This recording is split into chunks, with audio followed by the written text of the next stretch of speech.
ओम नमो भगवते वासुदेवाय। ओम नमो भगवते वासुदेवाय। ओम नमो भगवते वासुदेवाय। ओम अज्ञानातिमिरान्धस्य ज्ञानञ्जनं शलाकया चक्षुरुन्मीलितं येन तस्मै श्रीगुरुवे नमः। श्रीचैतन्यमनोभीष्टं स्थापितं येन भूतले स्वयंरूप कदा मह्यं ददाति स्वपदान्तिकं। वन्देऽहं श्रीगुरु श्रीयुतपदकमलं श्रीगुरून् वैष्णवांश्च श्रीरूपं साग्रजातं सगण रघुनाथान्वितं तं सजीवं साद्वैतं सावधूतं परिजनसहितं कृष्णचैतन्यदेवं श्रीराधाकृष्णपादान् सहगणललिता श्रीविशाखान्वितांश्च। हे कृष्ण करुणा सिंधु दीनबंधु जगतपते गोपेश गोपिका कांत राधा कांत नमस्तुते तप्त कांचन गौरांगी राधे वृंदावनेश्वरी विश्वभानुसुते देवी प्रणमामि हरिप्रिये। नमो विष्णुपदाय कृष्णपृष्ठाय भूतले श्रीमते भक्ति वेदांत स्वामिन् इति नामिने। नमस्ते सरस्वती देवे गौरवाणी प्रचारिणे निर्विशेष शून्यवादी पाश्चात्यदेश तारिणे। जय श्री कृष्ण चैतन्य प्रभु नित्यानंद श्री अद्वैत गदाधर शिवासादि गौर भक्त वृंद। हरे कृष्णा कृष्ण कृष्ण हरे हरे हरे राम राम राम हरे हरे। हरे कृष्णा कृष्ण कृष्ण हरे हरे हरे राम राम राम हरे हरे। 18 दिनों में जो भगवत गीता समझने की यात्रा हमने शुरू की है, उसके 16वें दिन में आपका बार बार स्वागत है। आज की इस यात्रा के प्रत्येक शब्द को मैं अपने आध्यात्मिक गुरु शील प्रभुपाद जी को तथा राधा गोविंदा मंदिर के अध्यक्ष और इस ऑनलाइन पाठ्यक्रम के जनक नमो निष्ठा दास प्रभु जी को शत नमन करती हूँ। सभी शिक्षा गुरुओं को और सभी दीक्षा गुरुओं को पांचांग प्रणाम करती हूँ और आप सभी भक्तों को अभिनंदन करती हूँ, स्वागत करती हूँ और पांचांग प्रणाम था। हरे कृष्णा। तो आज का अध्याय हम यहाँ से शुरू कर रहे हैं। 16वां अध्याय हमने शुरू कर दिया है आज। और 15वें अध्याय में हमने कल पढ़ा था पुरुषोत्तम योग के बारे में। तो पुरुषोत्तम योग हमें क्या कहता है? पुरुषोत्तम योग बताता है पुरुषों में उत्तम, जो सर्वोच्च है, सबसे ऊपर स्थान है जिसका, उसके बारे में कल हमने पढ़ा था। तो उसमें बताया गया था कि ये एक वृक्ष है जो नदी के किनारे है और उसका उल्टा प्रतिबिंब जो है वो पड़ रहा है पानी में। तो ये जो उल्टा वृक्ष है ये भौतिक जगत है और परछाई किसकी है? आध्यात्मिक जगत की परछाई पड़ रही है, जो कि हमको भौतिक जगत में दिख रही है। तो परछाई क्या होती है? हमेशा हलचल वाली होती है, क्योंकि अगर एक ढेला भी पड़ जाए, एक कंकड़ भी पड़ जाए तो परछाई हिल जाती है। उसी तरह से ये भौतिक जगत है। ये जरा सा भी कुछ होती है हलचल तो ये हिल जाती है। ये दुखालयम है, अशाश्वतम है। परंतु सबसे अच्छी बात क्या है कि यहाँ पर अभ्यास और विरक्ति के जो है, अगर हम अस्त्र शस्त्र इस्तेमाल करते हैं तो हम इससे पार पा सकते हैं। कहा गया कि निर्माण मोहाजित संग दोषा आध्यात्म नित्या विनिवर्त कामा द्वंद्वे विमुक्ता सुख दुख संगे गच्छन्त मूढ़ा वरदम तम। तो जो सारे मोह और कुसंग से दूर हो जाता है, जो काम विषयों से सब दूर हो सकता है, वही भगवान के घर पहुंच जाता है। तो भगवान का घर बताया उन्होंने, बहुत गूढ़ रहस्य बताया भगवान ने कि हमारा घर जो है क्या है, प्रकाशित है। वहाँ ना सूर्य की ज़रूरत है, न चंद्रमा की ज़रूरत है, न अग्नि की ज़रूरत है, न और किसी आर्टिफ़िशियल थिंग की ज़रूरत है। कहते हैं ना, तद भासते सूर्यो न शशांको न पावक। तो ये सब कुछ भी नहीं चाहिए, भगवान का तेज ही इतना है कि सब पूरा धाम प्रकाशित रहता है। तो वहाँ पे सुरभि गाय है जो अनंत दूध देती है, चिंतामणि पत्थर है जो हर चीज़ प्रदान कर रूप में ढल जाता है, और जो है वो कल्पतरु है जिसमें हमेशा सारे फल लगे रहते हैं। तो ये सारा भगवान अपने घर की विज़िट कराते हैं हमको, जैसे हमें कोई आता है घर में, जो हमारा अपना होता है तो हम पूरा घर दिखाते हैं, वैसे भगवान अपने धाम को हमें दिखा रहे हैं। और साथ ही उन्होंने बताया है कि मेरे द्वारा ही जो है आपको स्मृति मिलती है, विस्मृति मिलती है, सारी क्षमताएँ मुझसे ही प्राप्त होती हैं और मैं आपके हृदय में आसीन रहता हूँ, आपको बाह्य जगत से सारी चीज़ें प्रदान करता हूँ, मैं आपको भोजन आपका पचाता हूँ, आपको साँस के लिए वायु देता हूँ, ये सारा जो है वो इंतज़ाम मैं करता हूँ। और साथ ही साथ क्या है कि मैं अंदर जाके आपको अंदर से भी सँवारता हूँ, बाहर से भी सँवारता हूँ। तो मुझे क्या होता है, यो मामेव सम्मूढ़ो जानाति पुरुषोत्तमं, जो लोग संशय रहित होकर वो मुझको पुरुषोत्तम के रूप में जान जाते हैं, वो मुझे प्राप्त कर पाते हैं। तो इस अध्याय का नाम है दैव असुर साधन विभाग योग, और इसे दैव तथा आसुरी स्वभाव का भी नाम हमारे आचार्यों ने दिया हुआ है। हमारे अंदर बहुत सारे गुण होते हैं, बहुत सारे हमारे अंदर दैवी गुण होते हैं। तो आप चैट में लिख सकते हैं कि आप किन किन गुणों को दैवी गुण मानते हैं, कौन कौन सा गुण है जिसको आप दैवी समझते हैं, और आसुरी गुण भी हमारे अंदर होते हैं।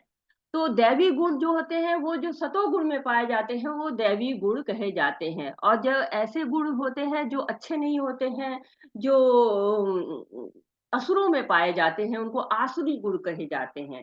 तो 7वें अध्याय में हमने पढ़ा था कि कुछ लोग होते हैं जो असुर होते हैं, दुष्कृतनो मूढ़ासुरम भावाश्रिता माम न प्रपद्यन्ते। तो ऐसे 4 तरह को लोगों को बताया गया था जो भगवान की शरण ग्रहण ही नहीं कर पाते हैं।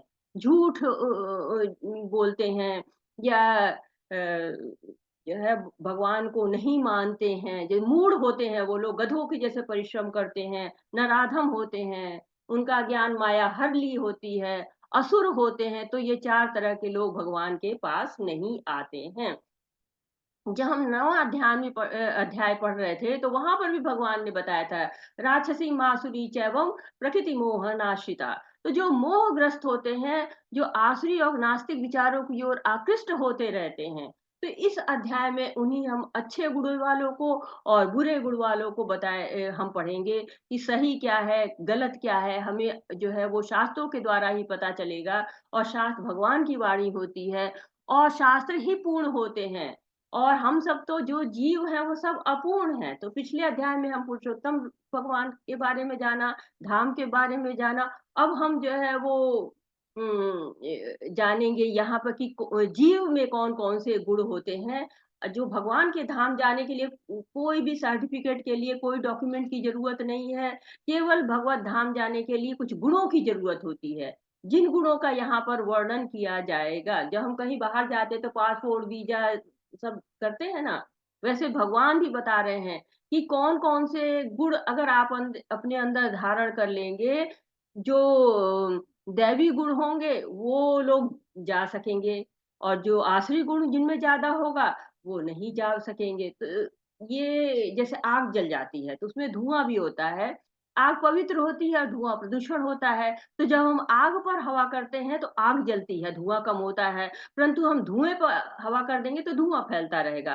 तो उसी तरह से जब हम दैवीय गुणों को अपने पोषित करते रहेंगे, तो क्या होगा कि दैवीय गुण आगे बढ़ेंगे, और जब हम आसुरी गुणों को पोषण करते जाएँगे, अब बच्चे ने कोई चोरी करके घर में लाया एक पेंसिल, और हम कहते हैं कि नहीं, नहीं बहुत अच्छा किया। देखो इसके पास बहुत सारी पेंसिल होती है, इसके फ्रेंड ने दिया है। और हम ये नहीं कहते कि बच्चे चोरी किया है, जिसका सामान है उसको वापस करो। तो हम क्या कर रहे हैं, पोषण कर रहे हैं, चोरी करने का पोषण कर रहा है बच्चा, और अभी पेंसिल चुरा के लाया है, धीरे-धीरे और बड़ी चीज़ें चुरा के लाएगा। तो हमें गुणों को पोषित करना है जो अच्छे हैं। आसुरी गुणों को पोषण करने में हमेशा आसुरी गुण आगे बढ़ते चले जाएँगे। तो भगवान के धाम अगर जाना है, तो हमें आसुरी गुणों का पोषण नहीं करना है, हमें दैवी गुणों का पोषण करना है। मैं देखती हूँ चैट में किसने लिखा हुआ है किसी ने, आप लोग थोड़ा-सा एक्टिव होइए, चैट में लिखिए प्लीज़। गुणों को तो आप जानते हैं ना कि कौन-कौन से गुण होते हैं। ठीक है, अभी तो मैं आगे बता रही हूँ, लेकिन प्लीज़ थोड़ा-सा आप लोग एक्टिव होइए तो अच्छा रहेगा। हरे कृष्णा श्री तो पहले भगवान क्या कर रहे हैं, दैवी गुणों के बारे में बता रहे हैं। जब हम किसी से कहते हैं ना कि पहले पॉज़िटिव बताएँ कि पहले नेगेटिव, तो लोग कहते हैं पहले पॉज़िटिव बताओ। तो भगवान जो है वो पॉज़िटिव चीज़ों के बारे में बता रहे हैं।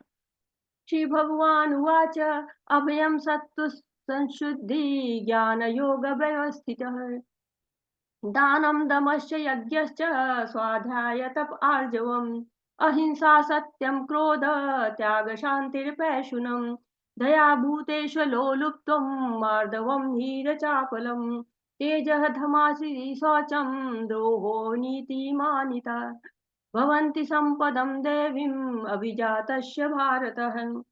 हे भगवान ने कहा, हे भरत पुत्र, निर्भयता, आत्मशुद्धि, आध्यात्मिक ज्ञान का अनुशीलन, दान, आत्म संयम, यज्ञ परायणता, वेदाध्ययन, तपस्या, सरलता, अहिंसा, सत्यता, क्रोध विहीनता, त्याग, शांति, छिद्रान्वेषण में अरुचि, समस्त जीवों पर करुणा, लोभ विहीनता, भद्रता, लज्जा, संकल्प, तेज, क्षमा, धैर्य, पवित्रता, ईर्ष्या तथा सम्मान की अभिलाषा से मुक्ति, ये सारे दिव्य गुण हैं, जो दैवी प्रकृति से संपन्न देवतुल्य पुरुषों में पाए जाते हैं।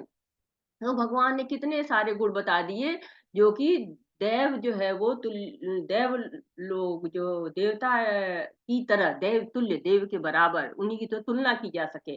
तो इन गुणों को अगर हम पाएँगे तो हम देव तुल्य हो जाएँगे, देवताओं के तुल्य हो जाएँगे। तो 15वें अध्याय में हमने भौतिक जगत की तुलना अश्वस्थ वृक्ष से की थी और उसकी अतिरिक्त गुणों की तुलना हमने किससे की थी? शुभ कर्म से और अशुभ कर्म से। तो शास्त्रों के अनुसार जो कार्य हमारे मुक्ति पथ के लिए आवश्यक होते हैं, सतोगुण में किए जाते हैं, वो दैवी प्रकृति में और तथा जो रजोगुण और तमोगुण में किए जाते हैं, वो आसुरी प्रवृत्ति के कार्य कहे जाते हैं। तो यहाँ पर दैवी गुण जो बताए गए हैं, उनसे आप अपने आप में भी टिक लगा सकते हैं कि कौन-कौन से गुण की प्रधानता हमारे अंदर है। क्योंकि जो पहले था तो ऐसा था कि एक लोक में असुर रहते थे और एक लोक में देव रहते थे। फिर धीरे-धीरे समय बदलता है, त्रेता युग आता है। त्रेता युग में लोग क्या होता है कि एक तरफ देव रहते हैं और दूसरी तरफ असुर रहते हैं। धीरे-धीरे समय बदलता है, द्वापर युग आ जाता है। द्वापर युग में एक ही गाँव में देव भी रहते हैं और असुर भी रहते हैं। और उससे भी आगे बढ़ के हम कलयुग में आ गए हैं। तो कलयुग में क्या है? कलयुग में एक ही आदमी के अंदर दैवी गुण भी है और आसुरी गुण। तो जब दैवी गुण ज़्यादा है, तो दैवीता तुल्य है और जब आसुरी गुण की तरफ जा रहा है, तो असुर तुल्य हो जाता है। तो आप अपने आप को टिक करिए और बताइए कि अपने आप को बताइए, किसी और को नहीं बताना है कि आपके अंदर इसमें से कौन-कौन से गुण पाए जा रहे हैं। तो पहले के जो 3 श्लोक हैं, वो आपको जो है बता रहे हैं कि दैवी गुण कौन से हैं। तो निर्भयता, जब हम भगवान की शरण लेंगे, उस समय निर्भयता आ जाएगी। जब हमें ये विश्वास हो जाएगा कि हमारे साथ भगवान है, वो हमारी रक्षा करेंगे, तो हमें कोई डर नहीं रहेगा। जैसे प्रहलाद देखिए या ध्रुव देखिए, कोई डर नहीं। तो जो योगी होते हैं, जो हिमालय पे जाके या एकांत स्थान पे जाते हैं, उनको अगर डर रहेगा कि नहीं हमारी रक्षा कौन करेगा, हमको शेर खा जाएगा या हमको मच्छर काट लेगा, तो वो तो फिर जा ही नहीं पाएँगे। क्यों? क्योंकि वो जानते हैं कि भगवान उनकी रक्षा करते हैं। आत्मशुद्धि, भगवान की भक्ति जो है वो शुद्धि कारक होती है। बिल्कुल जो है वो कहते हैं ना कि कोई ये चीज़ डाल देंगे शुद्ध हो जाए, तुलसी का पत्ता डाल देंगे तो शुद्ध हो जाएगा, वैसे भगवान की भक्ति शुद्ध है। आध्यात्मिक ज्ञान का अनुशीलन, जब हम जो है वो आध्यात्मिक किताबें पढ़ते हैं, तो हम क्या करते हैं, दैवी गुणों का विकास करते हैं। अगर हम खराब किताबें पढ़ते हैं तो अच्छा है कि ना पढ़ें, ना पढ़ना ज़्यादा अच्छा है बशर्ते कि खराब किताबों पढ़ने से, एक बराबर है इससे। क्योंकि हम पढ़ते क्यों हैं? हमारी चेतना का स्तर ऊपर करने के लिए। तो भगवद गीता पढ़िए, भागवतम पढ़िए, रास्ते में यात्रा कर रहे हैं तो प्रभुपाद की छोटी-छोटी किताबें पढ़िए। तो उससे क्या होगा, आपकी चेतना का स्तर ऊपर उठता जाएगा। दान तो करना चाहिए, और दान क्या कहते हैं ना कि तेरा तुझको अर्पण क्या लागे मेरा, सब कुछ भगवान का ही है, भगवान को ही समर्पित होना चाहिए। तो दान हमें ज़रूर करना चाहिए, लेकिन दान में ध्यान रखना चाहिए कि उचित व्यक्ति को करें, क्योंकि अगर आप दान गलत व्यक्ति को करेंगे, तो वो अगर गलत कार्य करेगा, तो उस कार्य का दोष भी आपके ऊपर लगेगा, वो कर्म बंधन भी आपके ऊपर रहेगा। आत्म संयम, भगवान की सेवा में इंद्रियों को लगा देना चाहिए, आत्म संयम स्वतः आ जाता है। और यज्ञ करना चाहिए, वेदों का अध्ययन करना चाहिए, तपस्या रखनी चाहिए, सरलता, सरलता तो इतनी होनी चाहिए कि भक्त का जीवन बहुत ही सरल होता है। कहते हैं इस प्रभुपाद की सरलता इतनी आ जाए आपके अंदर कि आप कहीं भी सच बोलने से डरे नहीं, इतनी सरलता आपके अंदर होना चाहिए। इसी तरह से जो है क्या है, खान-पान में जटिलता नहीं होनी चाहिए, वेशभूषा में जटिलता नहीं होनी चाहिए। अगर इस तरह की जटिलताएँ रखते हैं तो क्या होता है, व्यवधान पड़ता है भगवान की भक्ति में। जो हम उपवास व्रत रहते हैं वो भी इसीलिए होता है कि हम अपने दैनिक कार्यों को कम करें और भगवान के लिए ज़्यादा से ज़्यादा समय लगाएँ। ऐसे अहिंसा क्या है? अहिंसा है दया करना, मनसा वाचा कर्मणा से किसी को कष्ट नहीं पहुँचाना। तो अहिंसा का मेन काम क्या है कि दया करना, करुणा करना। दया किस पर करनी है? आत्मा पर दया करनी है। व्यक्ति पर दया करने से शरीर पर दया करनी चाहिए, ऐसा नहीं कि नहीं करनी चाहिए, कर सकते हैं। लेकिन वास्तविक करुणा ये होती है कि आत्मा पर दया करिए, और आत्मा पर दया करने के लिए क्या करेंगे? हम लोगों को भगवान के साथ जोड़ेंगे। भगवान के साथ जुड़ेंगे तो उसकी आत्मा का उत्थान होगा, आत्मा का चेतना जो है वो ऊपर आएगी। सत्यता होनी चाहिए। सत्यता क्या है? यथारूप में प्रस्तुत करना, तोड़ना-मरोड़ना नहीं है। जैसे ये भगवद गीता बहुत लोगों ने लिखी है, लेकिन भगवद गीता यथारूप आपको ज़रूर रखनी चाहिए। जिन लोग के पास है बहुत अच्छी बात है, जिन लोग के पास नहीं है वो भगवद गीता जो है वो इस्कॉन से ही मिल सकती है, अमेज़न पे भी उपलब्ध है, आप कहीं से भी उसको ले सकते हैं। भगवद गीता यथारूप पढ़ेंगे तो वहाँ प्रभुपाद जी के बड़े सुंदर-सुंदर तात्पर्य हैं, और उनसे पूरा स्पष्ट होता है जो है, क्योंकि भगवत गीता आसान नहीं है पढ़ना। आप पढ़ रहे हैं तो आप समझ रहे होंगे कि इसको समझना इतना आसान नहीं है। इस लेवल 1 के कोर्स को भी लोग कई-कई बार रिपीट करते हैं और आगे पढ़ते हैं, तब जाके भगवत गीता, कहते हैं ना 6 से 8 बार पढ़िए तब समझ में आती है। तो हमको कुछ भी अपने मन से नहीं जोड़ना है, जो है उसको उसी रूप में प्रस्तुत करना जो है वो सत्यता कहलाती है। यज्ञों में संकीर्तन यज्ञ जो है वो सर्वश्रेष्ठ होता है, मन को शांति देता है, संयम देता है, और अगर आप वैज्ञानिकों से पूछे ना तो वो भी इसको बताते हैं, और कई बार इसको विज्ञान के स्तर पे खरा उतारा गया है। और भौतिक जगत में बहुत से लोग इसकी अनुभूति करते हैं, अगर आप भक्तों से मिलेंगे, तो उनके बड़े सुंदर-सुंदर जो है वो अनुभव होते हैं। क्रोध नहीं होना चाहिए, भक्तों को बिल्कुल क्रोध नहीं होना चाहिए, और क्रोध आए भी तो किसपे? जो भगवान की बुराई करते हैं, भगवान के लिए अनर्गल बोलते हैं। जैसे हनुमान जी ने भगवान के लिए क्रोध किया और लंका को जला दिया। त्याग, भक्त की उन वस्तुओं का त्याग कर देते हैं जो भक्ति में बाधा डालते हैं। कहते हैं ना कि अनुकूलस्य संकल्प प्रतिकूलस्य वर्जना, जो प्रतिकूल होता है भक्ति के उसको छोड़ देते हैं। शांति, शांति जीवन में कब आती है? जब हम शांति सूत्र पढ़ चुके हैं, भोक्ताराम यज्ञ तपसा सर्वलोक महेश्वरम। तो जब हम समझ लेते हैं कि भगवान ही हर चीजों के भोक्ता हैं, तो हमारी जो है वो जीवन शांत हो जाता है, क्योंकि हमारा कोई आसक्ति रह ही नहीं जाती है। छिद्रान्वेषण में रुचि नहीं रहती है, क्योंकि दूसरों के दोष निकालने में समय नहीं लगाते हैं। भक्त दूसरे में कमी देखता ही नहीं, भक्त अच्छाइयाँ ही सीखता है, भक्ति में ही लगता है। लालच नहीं होता है किसी तरह का, और लज्जा, किसी गलत कार्यों में संकोच करना चाहिए। परमात्मा देख रहा है, हृदय में बैठा हुआ है, सब देख रहा है। हम सोचते हैं कि कोई नहीं देख रहा है, खा लो, ये कर लो, वो कर लो। दुनिया के जो है अनर्गल बातें आती हैं, और एक्चुअली जो है जब हम किसी को परखते हैं, उसे अकेले में परखना चाहिए, क्योंकि अकेले में वो वास्तविक होता है। बाकी समाज में तो मुखौटा ओढ़ के बैठ जाता है। संकल्प जीवन में बहुत आवश्यक है। दृढ़ संकल्प होने चाहिए, चाहे भौतिक हो, आध्यात्मिक हो, उन्नति में सहायक होते हैं। भौतिक संकल्प लेंगे तो भौतिक जगत में सफल होंगे, आध्यात्मिक संकल्प लेंगे तो आध्यात्मिक जगत में सफल होंगे। तेज जो है जिसमें पवित्रता होती है, तन की, मन की, व्यवहार की, उसमें तेज अपने आप आ जाता है। कहते हैं ना कि अरे वो देखिए वैष्णव कितना चमक रहा है, तो तेज कहाँ से आता है? व्यवहार से आता है। क्षमा किससे सीखनी चाहिए? अर्जुन से सीखनी चाहिए, अम्बरीश महाराज से सीखनी चाहिए कि इतना कष्ट पड़ने पर भी अम्बरीश महाराज ने दुर्वासा को जान के जो है वो बात आ गई, तब भी अम्बरीश महाराज ने दुर्वासा ऋषि को जो है वो क्षमा कर दिया। अर्जुन जो है वो कौरवों को क्षमा करना चाह रहे हैं। धैर्य, भक्तों में बहुत धैर्य होता है, उत्साह कम न होने पाए। भक्त जम के जो है सवेरे उठ के इतनी जोर-जोर आवाज में आरती मंगल करते हैं, नाचते हैं, गाते हैं, भजन गाते हैं। तो हमारा भक्ति में उत्साह कम होना ही नहीं चाहिए। हमारे संस्कारों के कारण कभी-कभी भक्ति में रुचि कम होती है, तो धैर्य की भी बहुत आवश्यकता है जिससे भक्ति कम न होने पाए। हमारे ऊपर कई जन्मों के संस्कार हैं, परतें जमी हुई हैं। जैसे कि बीमारी में दवा ना खाओ तो क्या होता है, दवा और बढ़ती चली जाती है। इसी तरह से अगर हम इन परतों पे और परत चढ़ाते चले जाएँगे, तो हमारी बीमारी बढ़ती जाएगी। जैसे आप घर गंदा होता है, तो पहले अगर आप झाड़ू लगाते हैं तो बड़ी धूल उड़ती है, फिर दोबारा लगाएँगे कम धूल उड़ेगी, तीसरी बार ऐसे लगातार लगाएँगे तो धूल खत्म हो जाएगी। वैसे ही जब हम भक्ति करते जाते हैं, तो जितने भी परतें जमा होती हैं, हमारी वो अविद्या की, अज्ञान की, वो सब जो है वो छँटती चली जाती हैं। पवित्रता क्या है? तन की, मन की दोनों की होती है। तन की स्वच्छता स्नान के द्वारा होती है और मन की स्वच्छता जो है वो भक्ति से हो जाती है। चेतो दर्पण मार्जनम। चैतन्य महाप्रभु कहते हैं कि मन रूपी दर्पण को साफ करो, तभी क्या होगा? तभी हमें साफ-साफ भगवान का चेहरा दिखाई देगा। भगवान के भक्त कभी ईर्ष्या करते ही नहीं हैं, ना उन्हें सम्मान की भूख होती है। तो ये अगर सारे गुण जो 26 गुण बताए गए हैं, ये अगर किसी में आ जाते हैं, तो भगवत धाम पहुँच सकता है। कोई भी जो ये इतने गुणों को अपने अंदर ले लेता है, सम्मान की अभिलाषा नहीं रहनी चाहिए, उससे मुक्ति हो जानी चाहिए क्योंकि ये जो अभिलाषा है, ये रजोगुण को आगे बढ़ाती है। प्रभु जी इसको पढ़ेंगे थोड़ा-सा? हरे कृष्णा। जी, जी माता जी।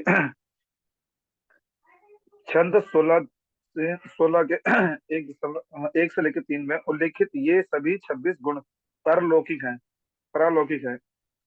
वर्ण आश्रम धर्म के अनुसार इनका आचरण होना चाहिए। उन्हें सामाजिक और व्यवसायिक की विभिन्न स्थितियों के अनुसार विकसित किया जाना चाहिए। उद्देश्य यह है कि भले ही भौतिक स्थितियां दयनीय हो, यदि इन गुणों का अभ्यास पुरुष के सभी वर्गों द्वारा किया जाए तो धीरे धीरे पारलौकिक बौद्ध के उच्च मंच तक उठना संभव है। हरे कृष्ण माता जी। हरे कृष्णा प्रभु जी, बहुत-बहुत धन्यवाद।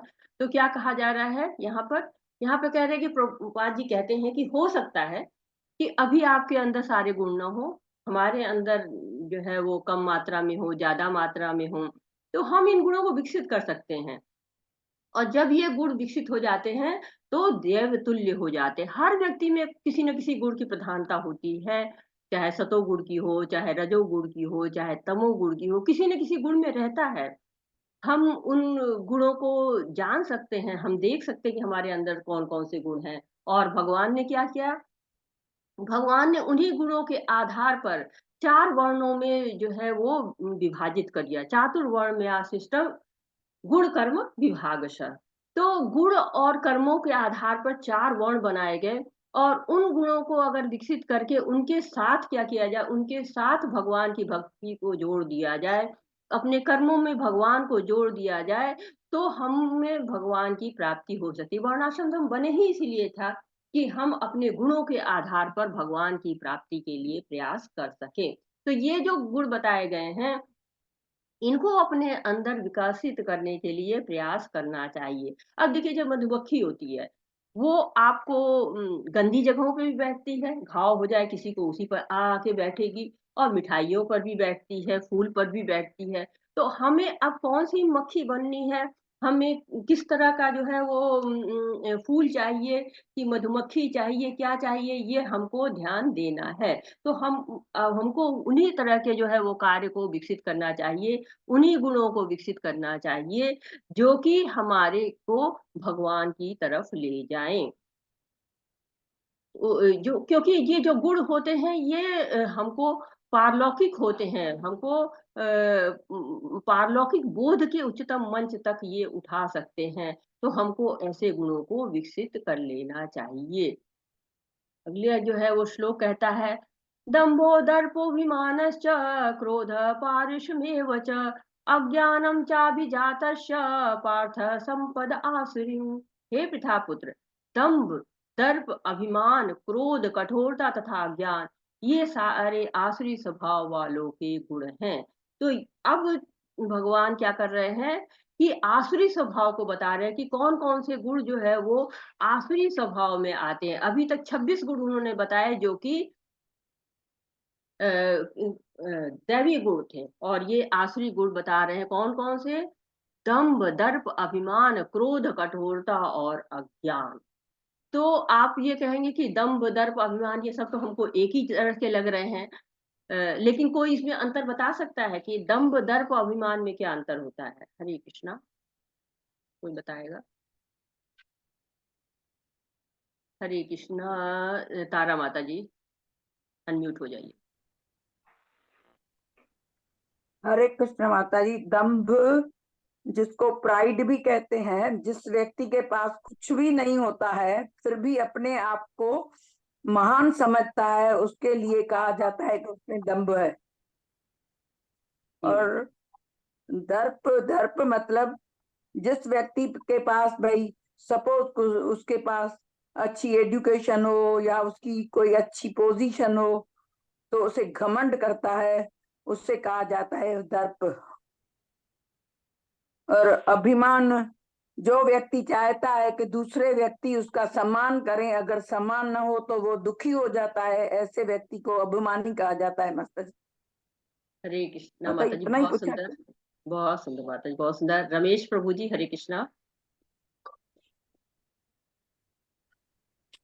हरे माता जी कृष्णा हरे रमेश। कृष्णा। हरे कृष्ण प्रभु जो जी। जो शक्ति हम में है उसका दिक प्रदर्शन करना है, और जो नहीं दर पे। जी जी, बिल्कुल हरे सही। कृष्णा। हरे कृष्णा। और आगे बताएंगे प्रभु जी? हरे, बहुत सुंदर प्रभु जी। सुधीर प्रभु जी, आप अनम्यूट हो जाइए। हरे कृष्णा माता जी, दंडवत प्रणाम। हरे कृष्ण। दंभ, दंभ मतलब जो है, जो चीज हमारे पास नहीं है और हम उसका वो अभिमान कर रहे हैं। जैसे ये इसमें हिरण्यकश्यप इसके अंतर्गत आते थे, है ना। जी जी। और दर्प, दर्प मतलब जो है हमारे पास उसका घमंड हो जाना। मान लीजिए किसी के पास धन है, किसी के पास बल है, किसी के पास रूप है, तो उसका उसे जो घमंड आ जाए उसको हम दर्प कहेंगे। और एक अभिमान होता है ना। जी जी। तो अभिमान में ये होता है कि सब लोग मेरी तारीफ करें, ऐसी आकांक्षा जो व्यक्ति रखता है वो अभिमान का वो होता है कि प्रशंसा की उसमें अपेक्षा करते हैं, है ना। जी और प्रभु जी, क्रोध बहुत सुंदर यानी प्रभु जी। दुर्वासा ऋषि उसके वो थे, क्रोध में, जी कठोरता में मतलब वाणी की कठोरता हो गई, है ना। इस तरह से जी, है माता जी। बहुत सुंदर प्रभु जी। तो प्रभु जी ने बहुत बढ़िया बताया है। तो दम्भ क्या होता है? दम्भ होता है कि आप हैं नहीं और आप अपने आप को दिखा रहे हैं। जैसे हिरण्यकश्यप और रावण, बहुत सुंदर सबने बताया। इन लोगों ने बताया कि जो है हिरण्यकश्यप और रावण अपने आप को भगवान समझते थे, लेकिन वो भगवान जो है वो नहीं थे, लेकिन अपने आप को भगवान बनते थे, इसलिए उनको दंभी कहा गया। और दर्प किसको कहते हैं? दर्प कहते हैं कि हमारे पास कुछ है। घमंड का एक दूसरा रूप है कि हमारे को अगर समाज में अच्छी स्थिति है, परिवार अच्छा है, धन है।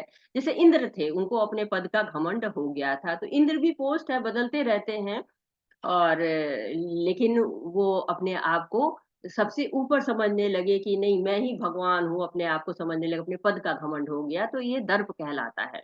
ये है, ठीक है, पोस्ट है, लेकिन उसका घमंड हो जाना, अति के घमंड हो जाना, उसको दर्प है। अभिमान क्या है?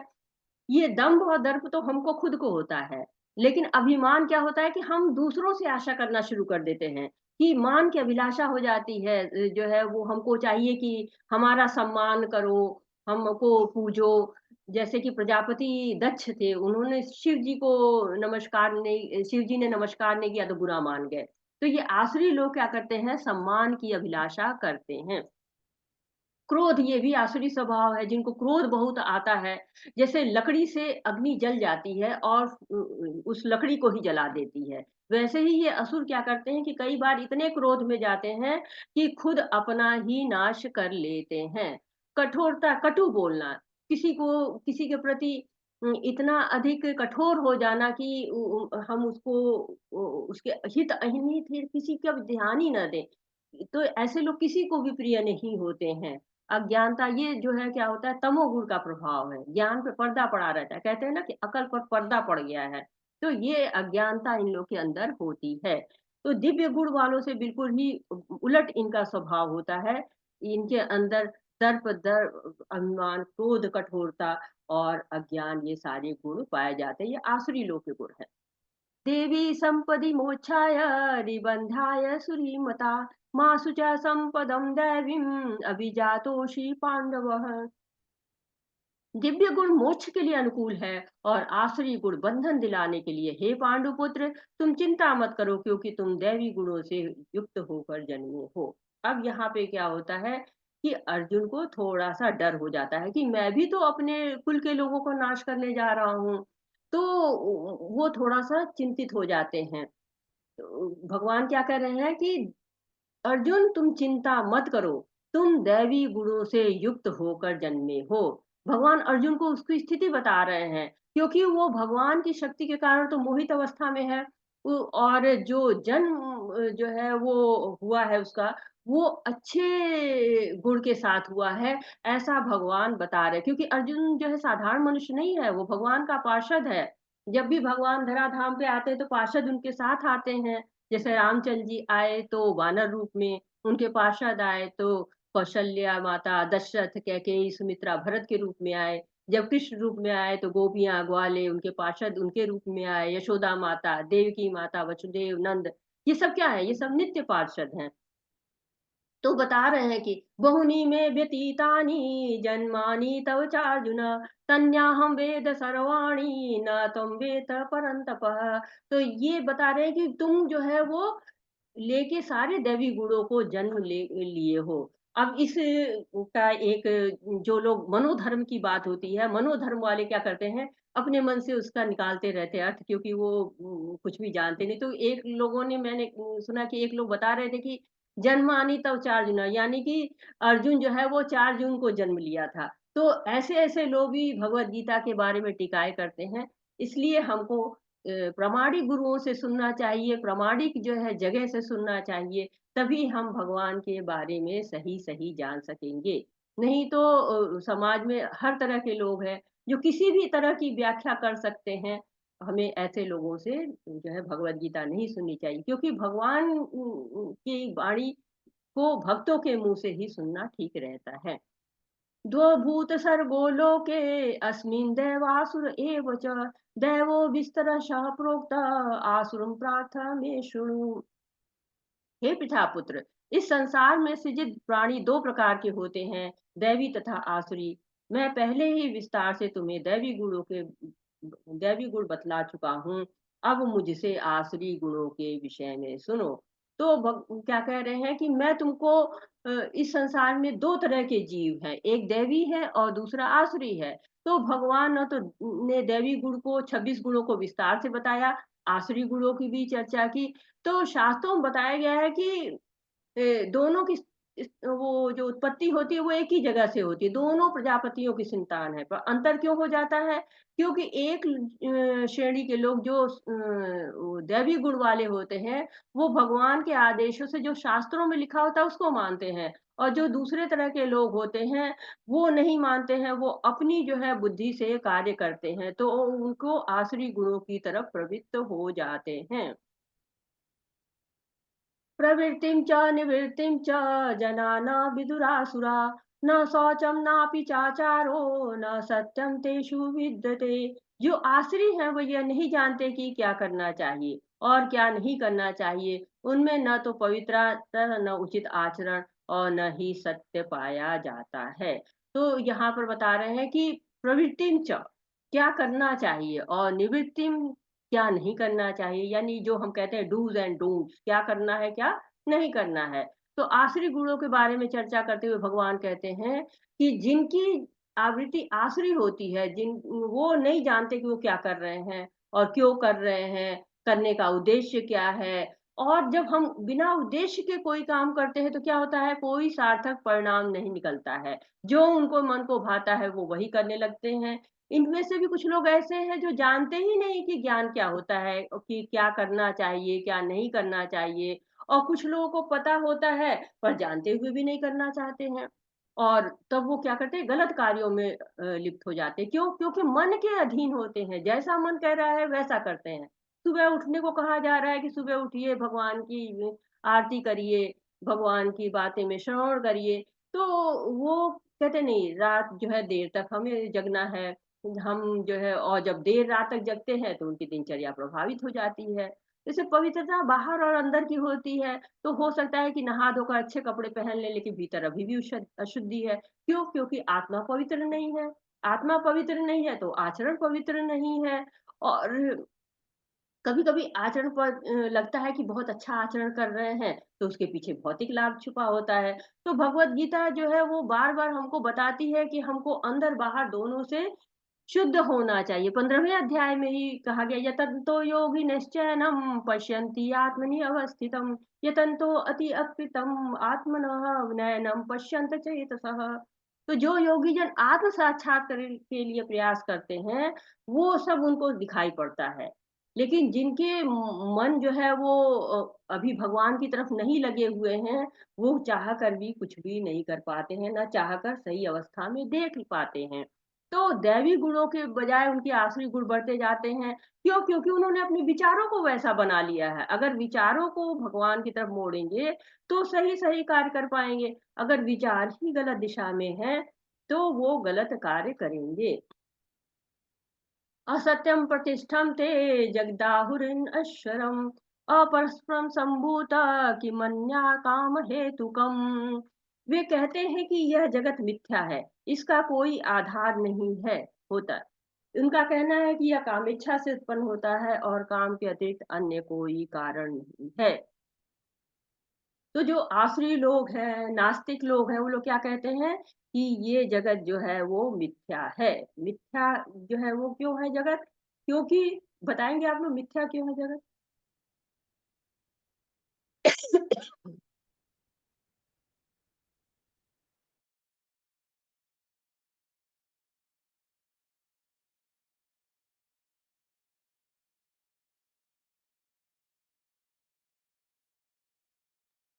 ये जगत मिथ्या है, ये वो लोग कहते हैं जो आसुरी होते हैं। क्योंकि वो लोग कहते हैं ये सपना है और हम सपने में जी रहे हैं, वो भगवान को नहीं जानते हैं और जगत को भौतिक वस्तु मानते हैं, क्योंकि ईश्वर में उनकी श्रद्धा होती ही नहीं है। तो भगवान क्या करते हैं, ऐसे लोगों के लिए जो इस तरह की बातें करते हैं, बड़े स्ट्रॉन्ग शब्दों में उनकी प्रतिकार करते हैं। क्या कहते हैं? ऐसे निष्कर्मों का अनुगमन करते हुए आसुरी लोग, जिन्होंने आत्मज्ञान खो दिया है और जो बुद्धिहीन है, ऐसे अनुपयोगी एवं भयावह कार्यों में प्रवृत्त होते हैं जो संसार का विनाश करने के लिए होता है। तो ये जो है वो ऐसे लोग क्या करते हैं कि भयावह कार्यों में प्रवृत्त होते हैं। भयावह कार्यों को वो लोग करते हैं क्योंकि उन लोगों ने अपने जो जीवन का ध्येय है, जीवन का जो उद्देश्य है वो गलत बना रखा है। वो जैसे कि वैज्ञानिक लोग होते हैं, परमाणु बम बना रहे हैं, तो उसका क्या उपयोग है? आज की शिक्षा में बहुत सारे अनुसंधान हुए हैं, जिससे हमारा जीवन बहुत ही सरल हुआ है, परंतु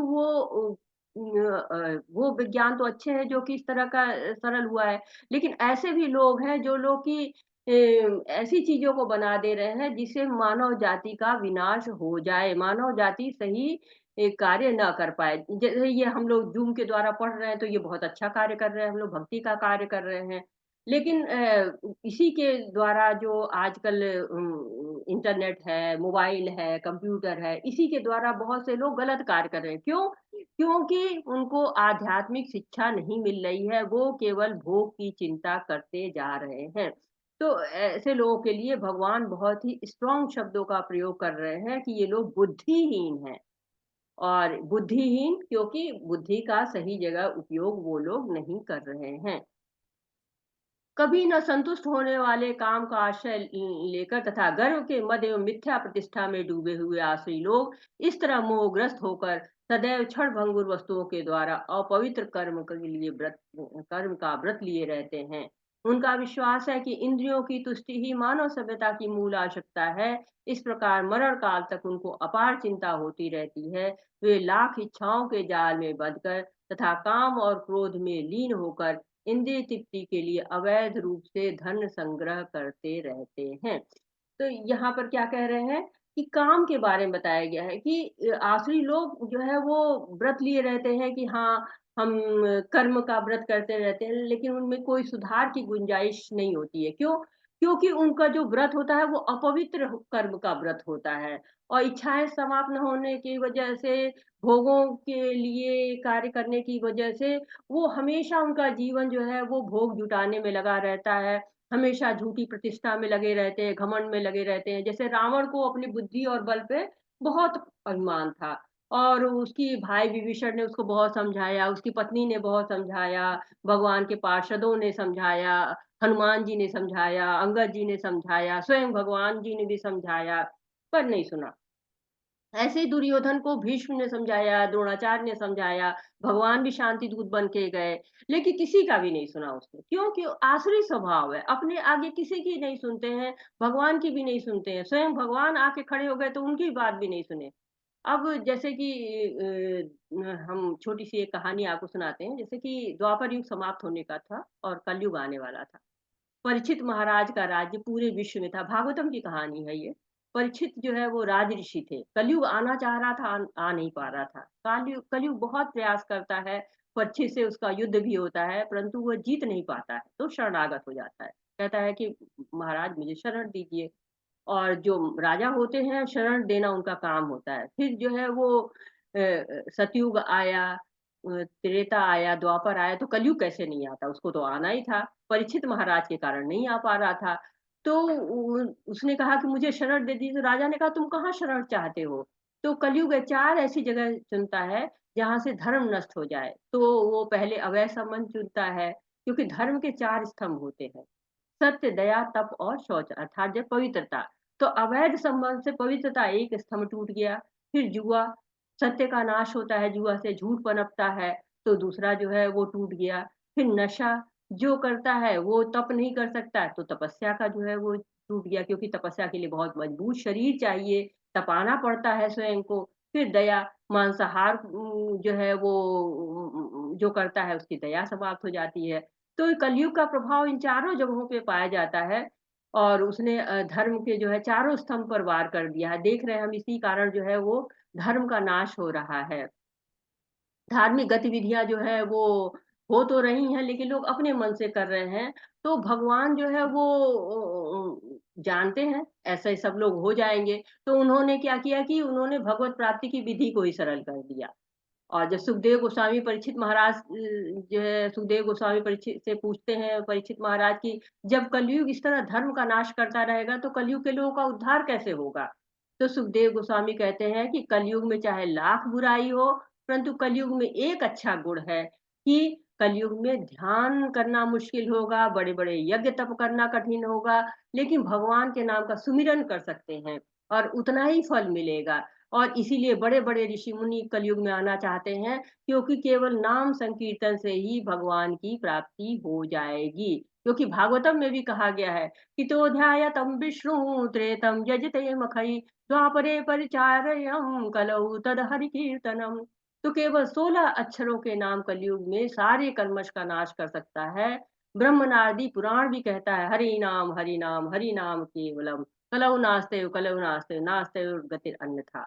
तो कई जगहों पे, कई शास्त्रों पुराणों में लिखा गया है कि भगवान का नाम ही लेना अच्छा है। नाम चिंतामणि कृष्ण चैतन्य रस विग्रह नित्य शुद्धो नित्य मुक्तो अभिन्न नाम नामिना।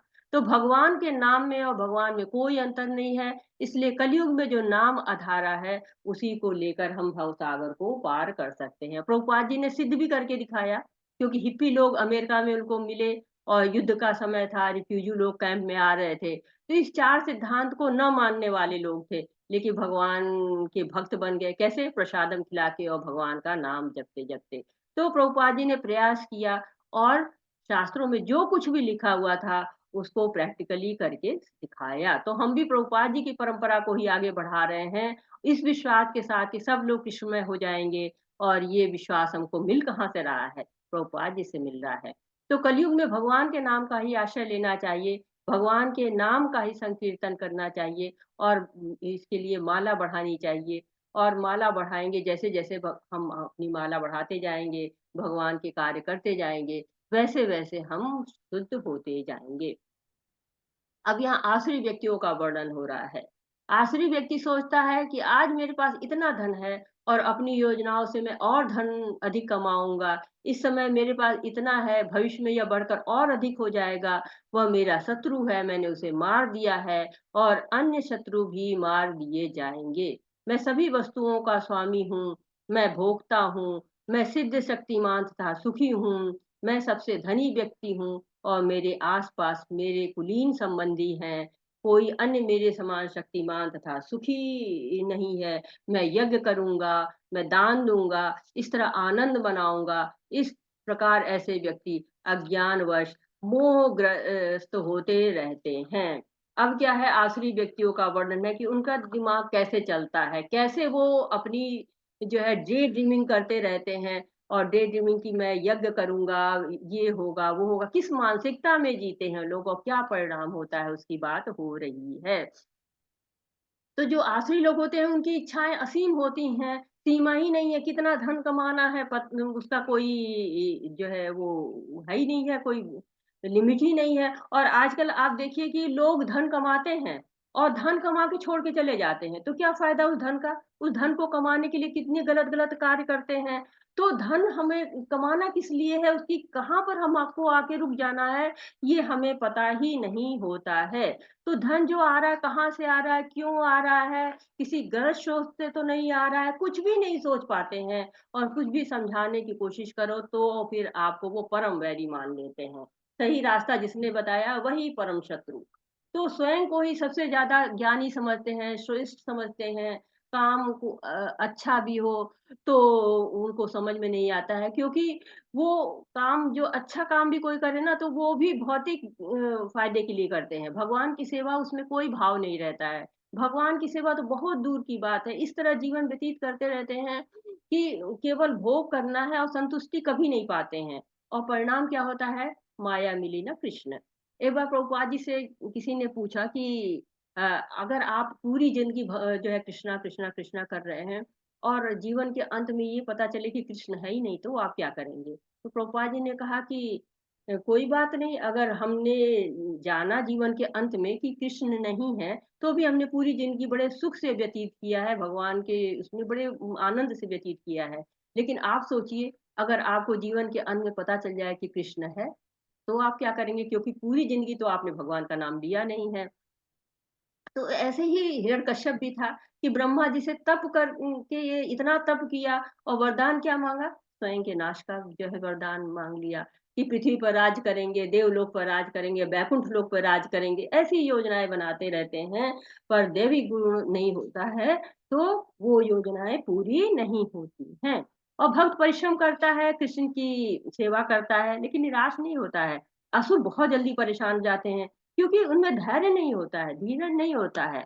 आज के युग बहुत कॉम्पिटिशन का युग है, स्पर्धा बहुत ज़्यादा है। स्कूल में बच्चे जो है नंबरों के लिए लड़ते रहते हैं, एक-एक नंबर के लिए जो है वो प्रतिस्पर्धा है। ऑफ़िस में बहुत ज़्यादा कॉम्पिटिशन है। कब ईर्ष्या करते हैं लोग एक-दूसरे से और कब ईर्ष्या जो है वो पाप कर्म करने के लिए प्रेरित करती है, पता ही नहीं चलता है। समझ ही नहीं पाता है कि कब उसने गलत कर दिया। और इस तरह दलदल में फँसता चला जाता है। जैसे कंस था, उसने कृष्ण को मारने के लिए कितनी योजना बनाई, योजना ही बनाता रह गया और अंत में क्या हुआ?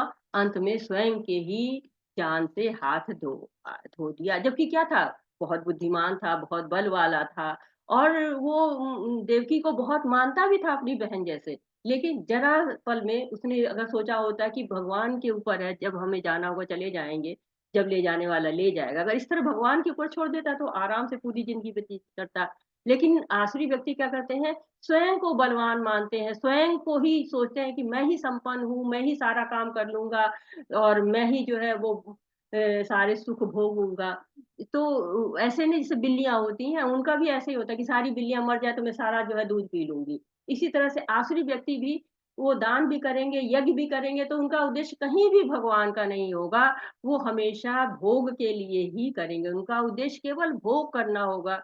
और वो क्या करते हैं, अपने सगे-संबंधियों, परिवार पे बड़ा गर्व भी करते हैं, क्योंकि वो जो है बहुत बलवान है, मेरा साथ देंगे, वो बहुत धनवान है, वो जो है वो मेरा बच्चा बहुत धनवान है, मेरे पड़ोसी बहुत धनवान है, मेरे को सारे हेल्प करेंगे। तो इस तरह की बातें भी उनके मन में चलती रहती हैं। और सामान्य बोलचाल की भाषा में क्या कहते हैं कि घमंड तो रावण का भी नहीं रहा। रावण बहुत बलशाली था, लेकिन पूरे परिवार के साथ नाश हो गया। केवल भगवान के भक्त विभीषण बच गए थे, और बाकी कहते हैं ना कि जाको राखे कृष्ण, मार सके ना कोई, वही हो गया। तो कृष्ण ही मार सकते हैं, कृष्ण ही बचा सकते हैं। जैसे प्रहलाद को उन्होंने बचाया था, और जो है उनको हिरण्यकश्यप को बहुत अपने धन बल का बहुत घमंड हो गया था, लेकिन उसका परिणाम हम सब जानते हैं। तो इस तरह के जो घमंड करते रहते हैं, वो लोग अपना ही नाश करते रहते हैं, क्योंकि वो अज्ञानी होते हैं, मोहग्रस्त होते हैं। अहंकारं बलं दर्प कामं क्रोधश्च संश्रिता ममात्म परदेहेषु प्रतिष्ठितसूयका। मिथ्या अहंकार, बल, दर्प, काम और क्रोध से मोहित होकर आसुरी व्यक्ति अपने शरीर में तथा अन्यों के शरीर में स्थित भगवान से ईर्ष्या और वास्तविक धर्म की निंदा करने लगते हैं। तो क्या करते हैं ये लोग, कि इन लोग के मिथ्या अहंकार बहुत रहता है, और इस तरह की मानसिकता इनकी रहती है कि ये हमेशा परेशान ही रहते हैं, और धन एकत्रित करते रहेंगे, योजनाएं बनाएंगे, और उनके रास्ते में जो कुछ भी आएगा उसको समाप्त करते चलेंगे। और अंत में जब त्यागने का शरीर समय आता है तो चिंताएं बढ़ जाती हैं, क्योंकि जब तक शरीर में बल था, शक्ति थी, तब तक भगवान के लिए कुछ किया नहीं, और जब उन्होंने सोचा कि कोई जतन करके हम उच्च लोक पहुंच जाएंगे, भक्ति की क्या ज़रूरत है? तो जैसे रावण जो है सीढ़ी बना रहा था कि उच्च लोक तक ले जाएँगे सीढ़ी और उच्च लोक पहुँच जाएँगे, लेकिन ऐसी कोई भी योजना उनकी सफल नहीं हो पाई। और अंत में क्या होता है, चिंता में आ जाते हैं, दबाव में आ जाते हैं, और निम्न लोकों को प्राप्त करते हैं। वास्तविक धर्म की निंदा भी करने लगते हैं, क्योंकि उससे उनको वो प्राप्ति नहीं होती है, जो वो करना चाह रहे थे। जो लोग ईर्ष्यालु तथा क्रूर हैं और नराधम हैं, उन्हें मैं निरंतर विभिन्न आसुरी योनियों में भवसागर में डालता हूँ।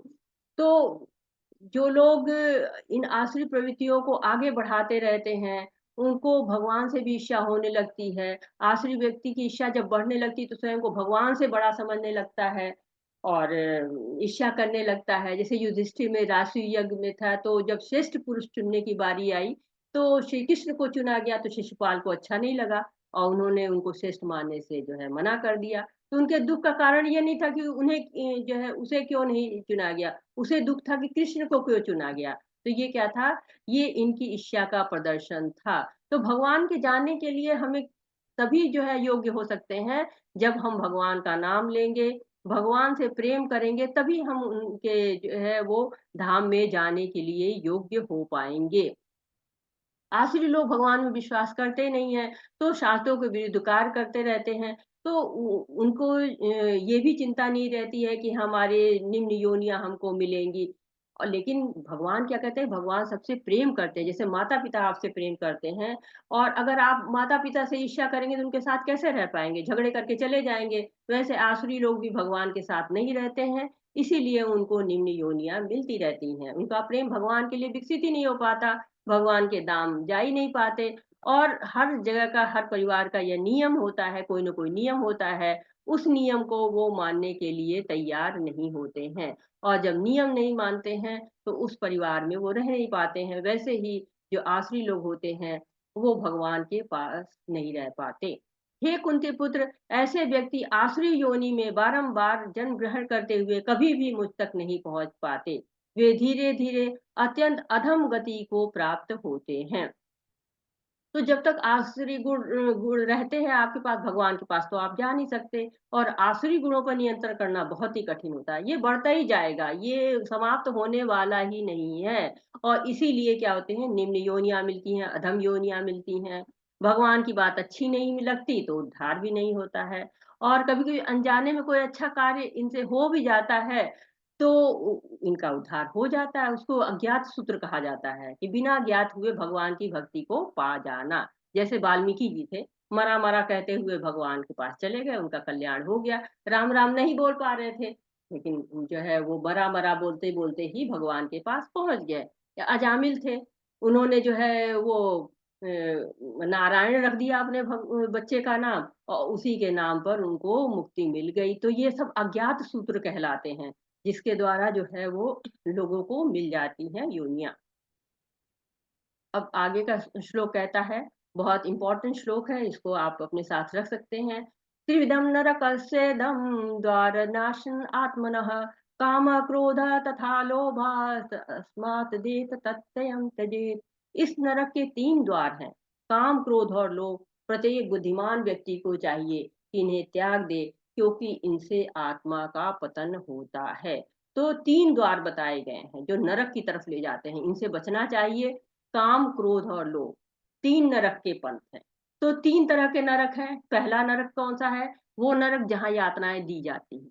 दूसरा नरक ये संसार है, इसके जीवन में कभी कभी हम नारकी जीवन में रहते हैं, क्योंकि हम भगवान को याद नहीं करते हैं। और तीसरा नरक हमारे अंदर है, ये उस नरक की बात हो रही है जो हमारे अंदर है। द्वारम नाशनम आत्मा, ये हमारी आत्मा का नाश कर देता है।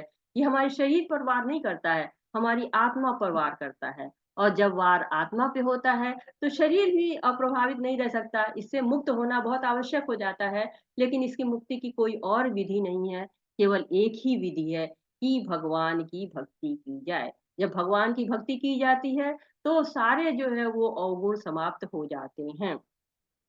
एतैर्विमुक्त कौन्तेय तमोद्वारस्त्रिभिर्नरः आचार्यत्यात्मान श्रेयस्ततो यातिं परां गति।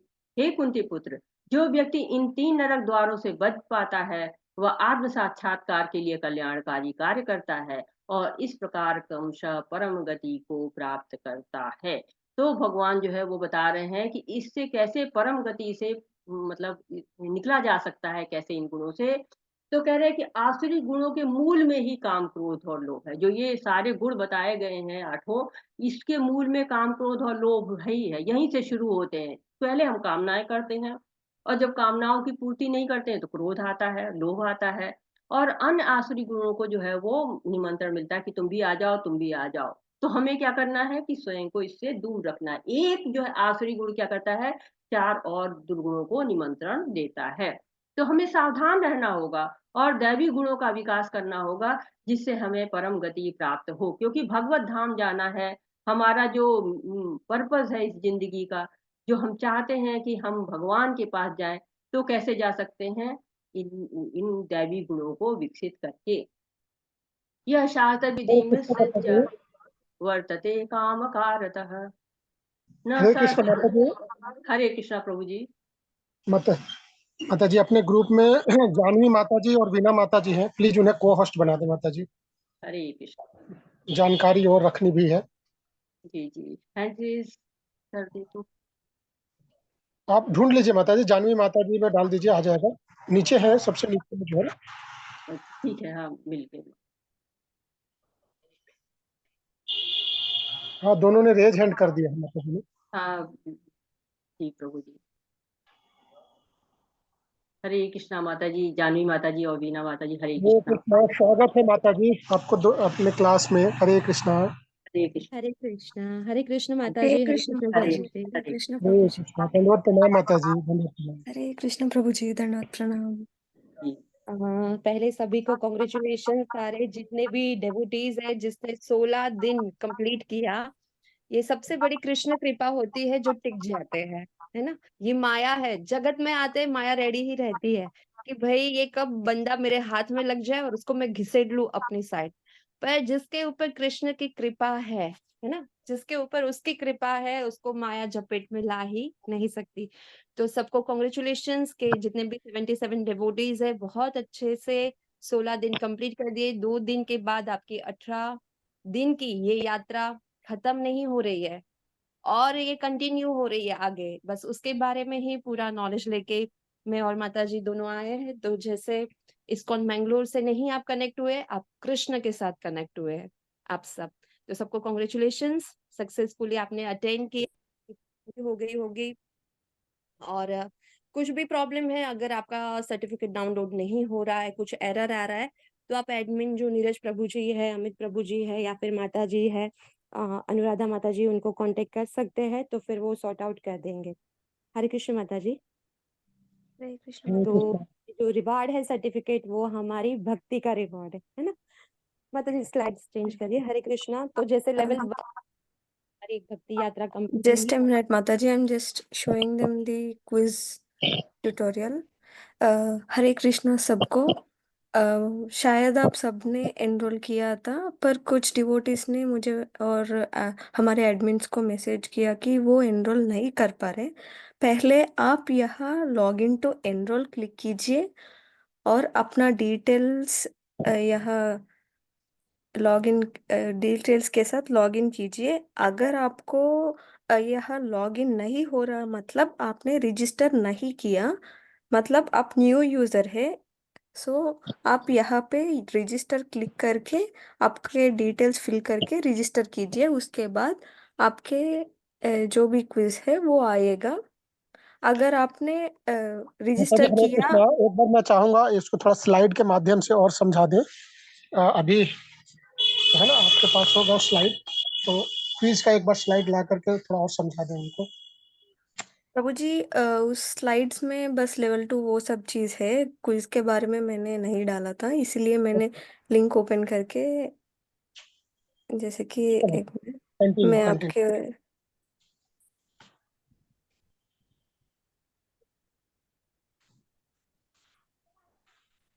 हरे कृष्णा। जी माता जी। वीना माता जी, हरे कृष्णा। यस माता जी, यस माता जी। तो कंप्लीट आप हो गया? यहाँ सारे चीज़ डाल के रजिस्टर कीजिए, आपके जो भी प्रॉब्लम है सॉल्व हो जाएगा। अगर तब भी नहीं सॉल्व हुआ तो आप मुझे या हमारे एडमिन्स को कांटेक्ट कर सकते हैं। जी माता जी। जी। हरे कृष्णा। जैसे मतलब स्लाइड चेंज करेंगे। जैसे या सब लोगों का लेवल 1 कंप्लीट हो जाएगा 2 दिन में, सर्टिफिकेट हाथ में हो जाएगा। बट सर्टिफिकेट ये तो जस्ट अ फॉर्मेलिटी है ना। रियल क्या है कृष्ण का? जब सर्टिफिकेट मिलता है तो वो कब मिलता है? जब हम भक्ति में ग्रोथ करते हैं, है ना। जब हमारे कान से श्री कृष्ण कृष्ण लीला, है ना, ये सुनने को तरसते हैं, मुंह खुलता है तो कृष्ण भजन, कृष्ण की बातें करने के लिए जब तरसते हैं, मन भी उसके पीछे व्याकुल होता है, ये हमारा ग्रोथ है ना? तो बाय चैंटिंग कृष्णास नेम, है ना, जब हम भगवान का नाम लेंगे तभी हम उनके, मतलब वो तो वेट ही कर रहे हैं कि मेरे बच्चे कब मेरे पास आएंगे, बस हमें उसके यार एक और कदम बढ़ाना है। तो विदाउट डाउट जो भी चैंटिंग करता है डेफिनेटली वो वैकुंठ में जाता ही जाता है। हरे कृष्णा। तो जैसे लेवल 1 कंप्लीट होगा, इसके बाद आपका लेवल 2 स्टार्ट होगा। ये टाइम जो लेवल 2 है, मतलब लास्ट 2 मंथ से हमने थोड़ा फास्ट ट्रैक पे उसको डाल दिया है। इससे पहले माता जी लेवल 2 का ही डाल दीजिए। ओके माता जी। हाँ। जैसे लेवल 2 है उसमें आपको श्रद्धावान फॉर्म भी देंगे, बट वो बाद में। अभी लेवल 2 जो है वो 2 पार्ट में है। प्री भक्ति शास्त्री पीबीएस, वो थोड़ा कैसा है कि जिसमें असाइनमेंट्स रहेंगे, क्विज रहेगी ना। ये रहा जिसमें असाइनमेंट्स रहेंगे, क्विज रहेगी। फिर एमसीक्यू अभी एग्जाम्स भी टोटली होगा। हाँ टोटली चेंज कर दिया है हम लोगों ने। जैसा बड़े बड़े क्वेश्चंस रहते हैं उसको छोटा करके सिर्फ एमसीक्यू, एक क्वेश्चन 4 जवाब, टिक करो आगे जाओ, ऐसा। और इन डिटेल्स जैसे ये फास्ट ट्रैक पे डाला है, पहले once a week twice a week रहता था। अब प्री भक्ति शास्त्री जो है वो हफ्ते में 4 दिन 5 दिन हो सकता है, ठीक है। तो 5 days, Monday to Thursday Friday तक ये क्लास रहेगा। इन डिटेल्स जब ये आपने यहाँ पे समरी सीखा, माता जी ने बहुत अच्छे से बहुत प्यार से एक्सप्लेन किया पूरी भगवत गीता ना। एक भक्त से मुख से जब भगवत गीता निकलती है तो वो अमृत ही होती है, क्योंकि उसके सारे शब्द कृष्ण के हैं। बोलने वाला वाचक है पर शब्द जो है वो कृष्ण के है। तो वो जो पूरे 700 श्लोक है वो इन डिटेल्स सेकंड लेवल में आपको सिखाए जाएंगे। वहां पे 700 जैसे 42 डेज में ये पूरा कंप्लीट हो जाएगा। एमसीक्यू है तो आपको ज्यादा टेंशन नहीं है। जहां पे आपने रजिस्टर किया आपके ग्रुप में भी लिंक आ जाएगी, वहां से डायरेक्ट आप लेवल 2 में जा सकते हैं। तो don't miss the opportunity. Krishna calling, ये सिर्फ और सिर्फ कृष्ण कॉल कर रहे कि वापस आओ, अभी जाना नहीं है, अभी तो साथ निभाना है, आपको वैकुंठ तक जाना है। ये पूरा फॉर्म है जो आपको फिल करना है। लेवल 2 जो एप्लीकेशन फॉर्म है वो ग्रुप में आ जाएगा आपका, जिसमें नाम, ईमेल आईडी, आपका व्हाट्सएप नंबर, और प्री भक्ति शास्त्री के साथ आप सदाचार भी कर सकते, दोनों कर पैरेलली कर सकते। सदाचार के बारे में भी मैं अभी आपको बताऊंगी। जो ये कोर्स है हमारा प्री भक्ति शास्त्री लेवल 2 वो मंडे टू थर्सडे चलेगा। इवनिंग में 7 बजे है। हिंदी में आपको क्लिक करना है और फिर आप जैसे ज्वाइन का क्लिक करोगे तो डायरेक्ट आप ग्रुप को ज्वाइन कर पाओगे, वहां पे ग्रुप में भी आ जाओगे। अगर कुछ एरर आ रहा है तो एडमिन से आप बता देना कि कुछ एरर आ रहा है, ज्वाइन नहीं हो पा रहा है या बफरिंग आ रहा है। ठीक है, अभी आगे जैसे लेवल 2 हो गया, उसके पैरेलली दूसरा चल रहा है भक्ति सदाचार, टोटली फ्री कोर्स। अगर बाहर देखा जाए, आप दूसरे इस्कॉन में देखोगे सदाचार 3000, 4000, 6000 में ये फीस है, ये पूरी फीस है। तो इसके भी कैसे है कि मॉड्यूल है, 4 मॉड्यूल है। तो ये 4 कौन से मॉड्यूल है? तो सदाचार मतलब क्या, भक्ति में सदाचार क्या होता है? सदाचार मतलब हमारे एटिकेट्स, एक वैष्णव के जो एटिकेट्स है। हम स्कूल में जाते तो स्कूल के एटिकेट्स होते ना, यूनिफॉर्म पहन के जाना है, 2 चोटी बना के जाना है, रिबन लगा के जाना है, ये टाइम से ये टाइम तक एक पीरियड रहेगा, सिस्टम से चलना है सब, है ना। बिना सिस्टम कुछ नहीं होता। घर में पे आके पहले कोई जूते यहाँ वहां फेंकना नहीं, सिस्टम से एक जगह पे डालना है, हाथ मुंह धोना है, ये सारी चीजें जो होती है वैसे ही एक भक्त के एटिकेट्स होते हैं ना। तिलक क्यों लगाना होता है, फर्स्ट मॉड्यूल ये सिखाएंगे। उसके पीछे का क्या रीजन है, क्यों तिलक लगाना होता है। तो हम बोलते हैं हम सनातनी है, सनातनी बोलने से सनातनी हो थोड़ी ना जाते हैं ना। तो उसका आचार क्या होना चाहिए हमारी जिंदगी में, हम जिसको अप्लाई करें। आचार पढ़ लिया, भगवत गीता भागवतम पढ़ लिया, अरे हमें बहुत शास्त्री हो गए हैं। बोलने से शास्त्री कोई नहीं होता है ना। पढ़ने से इंसान कभी भी एक ज्ञानी नहीं हो सकता है जब तक वो अपनी जिंदगी में उतार ना ले, जब तक वो अपनी जिंदगी में अप्लाई ना कर ले। प्रैक्टिकली हर एक चीज होनी चाहिए। तो वैष्णव एटिकेट्स में तिलक क्यों लगाना होता है, ये तुलसी कंठी क्यों पहनते हैं, है ना। ये मंगल आरती सुबह सुबह 4:30 बजे भगवान वो विंटर में उठा के क्या करते हैं, तो मंगल आरती क्यों करनी है, उसके पीछे का क्या रीजन है। 4:30 मतलब भोर, है ना, भोर होता है। और वो टाइम पे ब्रह्म मुहूर्त कहा जाता है, जब हमारा डायरेक्ट मतलब पूरा, अगर बाहर भी आप खोल के विंडो, जो वातावरण, पूरी पृथ्वी, पूरी धरा एकदम शांत, कोई आवाज नहीं, और वो प्लेजेंट क्लाइमेट होता है। और वो टाइम ये होता है कि जब हम कोई भी डिस्टरबेंस के साथ भगवान के साथ बहुत अच्छा कनेक्शन बना सकते हैं। और भोर के टाइम पे जब उठ के पहले ही श्री कृष्ण का मुख देखे ना, तो बात ही क्या, जिसके दिन की शुरुआत कृष्ण के साथ हो, सोने का भी कृष्ण के साथ हो, तो उसकी जिंदगी ही कृष्णमय हो जाएगी। चरणामृत क्यों पीते हैं, मंदिर में रखा है पी लिया, बस उसकी इंपॉर्टेंस नहीं पता है। तो ड्रेस कैसे होने चाहिए हमारे, आजकल मंदिर में बाहर डाला ही हुआ होता है।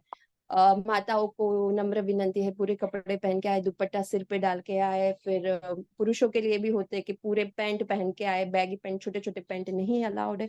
तो हमें हमारे कल्चर भूल चुके हैं। आप देखोगे कि हम अपने कल्चर भूल चुके हैं, अब कल्चर याद दिलाना पड़ता है, ऐसा कलयुग है। तो एक वैष्णव की ड्रेस कैसी होनी चाहिए, उसके थॉट्स कैसे होने चाहिए, है ना। और कैसे आचमन करना है, कैसे आरती करनी है, कैसे भोग लगाना है, सिर्फ बनाना है इसलिए बना लिया, भगवान को लगा लिया, तू खा ले कृष्ण आज बहुत लेट हो रहा है ये लगा लिया, नहीं। हर एक चीज प्रोसेस से होती है यहाँ पे।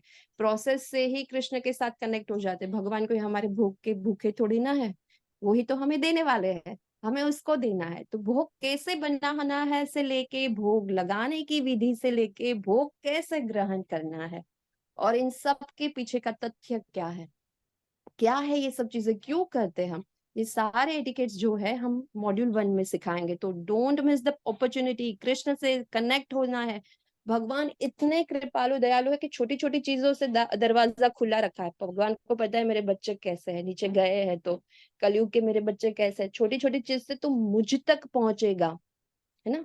इसलिए ये सारे सदाचार बनाए कि हम शरीर से प्योर नहीं, आत्मा से प्योर हो जाए। ये सदाचार मतलब आत्मा की प्योरिफिकेशन है, सोल प्योरिफिकेशन बहुत जरूरी है। तो पहला मॉड्यूल जो पूरा एटिकेट्स रहेगा। दूसरा जो है हम लोगों का वो है भगवान के दशावतार के बारे में। 24 अवतार है भगवान के, उसमें से जो 10 अवतार है उसके बारे में इन डिटेल्स आपको बताया जाएगा। थर्ड मॉड्यूल है, 2 मॉड्यूल जैसे कंप्लीट हो गए उसके बाद आपको फर्स्ट सर्टिफिकेट मिलेगा। थर्ड मॉड्यूल है गुरु परंपरा, है ना। गुरु परंपरा मतलब बिना गुरु के ज्ञान नहीं। हम क्या है, हम एक ना एक कथीर है, हम कैसे है एकदम जैसे एक बोले लोहा जैसा, लोहा कीचड़ में पड़ा है ना, वैसे हम कीचड़ में पड़े हैं। पर जो एक पारस मणि आता है ना, वो कीचड़ के लोहे को भी छूता है तो वो कीचड़ वाला लोहा भी कंचन बन जाता है। तो पारस मणि का स्वभाव क्या है, चाहे तू कीचड़ में भी क्यों ना पड़ा हो लोहा, मैं तुझे छूंगा तू कंचन बन जाएगा। तो एक गुरु जो होते हैं ना, वो एक लोहे को हमारे जैसे कथीर एकदम बोलते हैं ना, ऐसी आत्माओं को, बद्ध जीव को कंचन बना देता है। भगवान को सौंपते हैं कि भगवान तूने मेरा उद्धार किया ना, वैसे ये जीव का भी उद्धार कर दे, ये तेरा ही बच्चा है। तो गुरु का कनेक्शन सबकी लाइफ में होना ही चाहिए। तो ये जो गुरु परंपरा है हमारे गौड़ीय संप्रदाय की, श्रील प्रभुपाद हो गए, षड गोस्वामी, रूप गोस्वामी हो गए, हमारे वो जो 6 गोस्वामी है, भक्ति सिद्धांत सरस्वती ठाकुर, जगन्नाथ बाबा जी, सबके बारे में इन डिटेल्स बताएंगे कैसे उन्होंने अपनी जिंदगी पूरी भक्ति में कर दी और अंत में वैकुंठ में गए ना। ऐसे नहीं, इसमें से कितने जो हमारे गुरु है करोड़पति थे, बहुत पैसे थे, पर फिर भी उन्होंने माया की ओर नहीं गए, वो लोग माधव की ओर गए, सब चीजें छोड़ के। तो बिना गुरु के भगवान तक नहीं पहुंच सकते। और गुरु तो एक कंचन है ना, पारस मणि है, हर एक खराब चीज को वो, जैसे हम लोग जैसे कीचड़ में पड़े हैं एक लोहे की तरह, और हमें छू कर वो हमें कंचन बना के भगवान को देंगे। तो गुरु से कनेक्शन सबसे इम्पोर्टेंट है। तो गुरु के कृपा के बिना भी हम गुरु को नहीं जान सकते। तो आप सोचो, थर्ड मॉड्यूल गुरु परंपरा है, तो सबके ऊपर गुरु की विशेष कृपा है कि जिसके बारे में आप लोग जानोगे। Fourth module Shrimad Bhagavatam. भागवतम भगवान का साहित्य अवतार माना जाता है ना। हर साहित्य अवतार है, जैसे फर्स्ट कैंटोन के पैर है, सेकंड कैंटोन नीज है, ऐसे पूरा साहित्य अवतार है। जिसके घर में भागवतम होती है वहां पे भगवान विराजमान है, और जहां भगवान है वहां कली आ ही नहीं सकती है, पॉसिबल ही नहीं है। तो फोर्थ मॉड्यूल में जितनी भी स्तुतियां हैं, कुंती महारानी की हो गई, भीष्म पितामह की हो गई, व्यास मुनि की, अर्जुन की, नाग पत्नियों की, ये सारी इन डिटेल्स आपको बताएंगे। क्योंकि भागवतम भगवान का हृदय भी है, और जहाँ हृदय वहां कृष्ण, और जहाँ कृष्ण वहीं राधा। तो ये टोटली कोर्स फ्री है। दूसरी एक बात, इसमें कोई असाइनमेंट नहीं है, इसमें कोई अटेंडेंस नहीं है, इसमें कोई क्विज नहीं। फील फ्री आना है, भक्ति में बरकत करनी है, और कृष्ण की और 2 कदम बढ़ाने हैं। और हमारी यही प्रयास है कि हम ज्यादा से ज्यादा डिवोटी को गुरु के साथ, कृष्ण के साथ, राधा के साथ जोड़े रखे, बनाए रखे। तो दोनों कोर्स आप कर सकते हैं, प्री भक्ति शास्त्री और भक्ति सदाचार। तो ये दोनों कोर्स को आप एनरोल कर सकते हैं। जैसे मैंने ये पूरा भक्ति सदाचार का first module second third fourth बताया, ऐसे ही प्री भक्ति शास्त्री का जो फर्स्ट है वो पूरा 40 डेज में कंप्लीट हो जाएगा। इन डिटेल्स भगवत गीता है, एमसीक्यू है, तो फटाफट क्विज भी हो जाएगी, और आपको वहां से सर्टिफिकेट भी मिल जाएगा। सर्टिफिकेट दोनों कोर्स में है। फिर जैसे लेवल 2 कंप्लीट हो जाएगा, हरे कृष्ण माता जी, यस माता जी। जैसे लेवल 2 कंप्लीट हो जाएगा उसके बाद लेवल 3 4 5 सारी चीजें हैं। जैसे यहाँ पे भगवान ने, हाँ जैसे ये 3 लेवल 3 है, तो लेवल 3 में भी जो 4 माला कंपलसरी है, लेवल 2 किया हुआ कंपलसरी है, एमसीक्यू करेंगे और आपको सर्टिफिकेट मिलेगा, तो आपको लेवल 3 में जा सकते हैं। लेवल 3 जो है वो हमारी 3 बुक जो है, ईशोपनिषद, उपदेशामृत और भक्ति रसामृत सिंधु, उसकी समरी है। वहां पे अभी एमसीक्यू वहां पे भी अभी थोड़े टाइम में स्टार्ट हो जाएगा। तो वो भी 3 3 मंथ्स और 4 मंथ का वो कोर्स है, उसको भी ज्वाइन करें। उसके बाद लेवल 4 जो है, तो उसमें भी आपकी माला कंपलसरी है 8 माला। अभी लेवल 4 को भी छोटा कर दिया है, जो 4-5 महीने में कंप्लीट हो जाएगा। तो लेवल 4 पूरा प्रेजेंटेशन के ऊपर है। तो प्रेजेंटेशन इसकी रहेगी भगवत गीता में जो 12 टॉपिक है। तो भगवत गीता हमें पूरा पता है कि पूरा साइंटिफिक भी है ना, जिसमें भगवान आपको मेडिटेशन भी बताते हैं अष्टांग योग के थ्रू, जिसमें भगवान हमारे डाइटिशियन भी है कि तुम्हें कौन सा खुराक लेना चाहिए, कौन से खुराक को त्याग देना चाहिए। जब बीमार होते तो डॉक्टर क्या कहते हैं, सात्विक फूड खाना है ना, खिचड़ी खाया करो, सब्जी रोटी खाया करो, सूप पिया करो। तो ये सात्विक फूड जो है वो हमें हेल्थ प्रदान करता है, बल प्रदान करता है, हमारी चेतना को शुद्ध करता है, इसलिए वो हमारे डाइटिशियन है। पर हमें तो क्या फ्री का जमता नहीं है, इसलिए हम तो ये सब खाते रहेंगे। तो जब भक्ति में आते हैं तो ये सब चीजें ना धीरे धीरे छूटती जाती है, डिटैचमेंट और अटैचमेंट विद कृष्णा। तो फोर्थ में जो जैसे माइंड के ऊपर कंट्रोल कैसे करना है, इंद्रियों के ऊपर कंट्रोल कैसे करना है ना, भक्ति अनन्य भक्ति के कौन से लक्षण है उसके ऊपर प्रेजेंटेशन रहेगी। तो उसके ग्रुप बनेंगे और वहां पे वो एक्सप्लेन किया जाएगा कैसे आपको बनाना होता है, कैसे प्रेजेंट करेंगे। फिर वहां से आपको सर्टिफिकेट मिलेगा। फिर आएगा लेवल 5 भक्ति शास्त्री, 1.5 साल का, है ना। जैसे आप 10th करते हैं, 12th करते हैं, फिर आप ग्रेजुएट हो गए, फिर आपने मास्टर किया, फिर पीएचडी कर रहे हो, है ना। ऐसे ऐसे यहाँ पे भी ये सारी चीजें हैं। ये स्पिरिचुअल यूनिवर्सिटी है।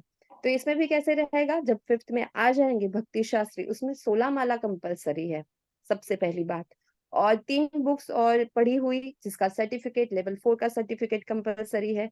तो ये सब जब सबमिट कर देंगे तो आपको भक्ति शास्त्री में एंट्री मिलेगी, जिसमें भगवत गीता और जो हमारी 4 बुक्स है, भगवत गीता, ईशोपनिषद, उपदेशामृत और भक्ति रसामृत सिंधु, वो चारों को इन डिटेल्स पढ़ाया जाएगा। उसकी एग्जाम्स भी होगी हर मॉड्यूल की, श्लोका का भी टेस्ट होगा, सब चीजें होगी। और जैसे वो कंप्लीट होगा उसके बाद होगा लेवल 5 भक्ति वैभव। वो तो अभी बहुत टाइम है, तो अभी जैसे लेवल 2, 3, 4 को आप कंटिन्यू करिए, भक्ति में आपकी यात्रा को आगे बढ़ाइए। और कुछ भी हेल्प चाहिए एनी टाइम, सब लोग हम यहाँ है आपकी हेल्प के लिए। आपको जाने नहीं देंगे हमारी यूनिवर्सिटी से, कृष्ण की यूनिवर्सिटी से हाथ पकड़ के वैकुंठ लेके जाएंगे। जैसे प्रहलाद महाराज ने कहा था ना कि हाथ में अकेला नहीं जाऊंगा कृष्ण वैकुंठ, मैं सारे बद्ध जीव को पहले भेजूंगा और बाद में मैं जाऊंगा। तो हमारी पूरी टीम आपकी हेल्प के लिए हमेशा यहाँ रेडी है। कोई भी प्रॉब्लम हो, चाहे वो भगवत गीता का हो कि आपसे नहीं हो रहा है, लेवल 2 कुछ प्रॉब्लम आ रही, 3 में आ रही, 4 में आ रही, जो भी है, एनी टाइम कोई भी एडमिन, कोई भी टीचर्स को आप एनी टाइम पूछ सकते हो, सब रेडी है आपको हेल्प करने के लिए। ठीक है, हरे कृष्ण माता जी।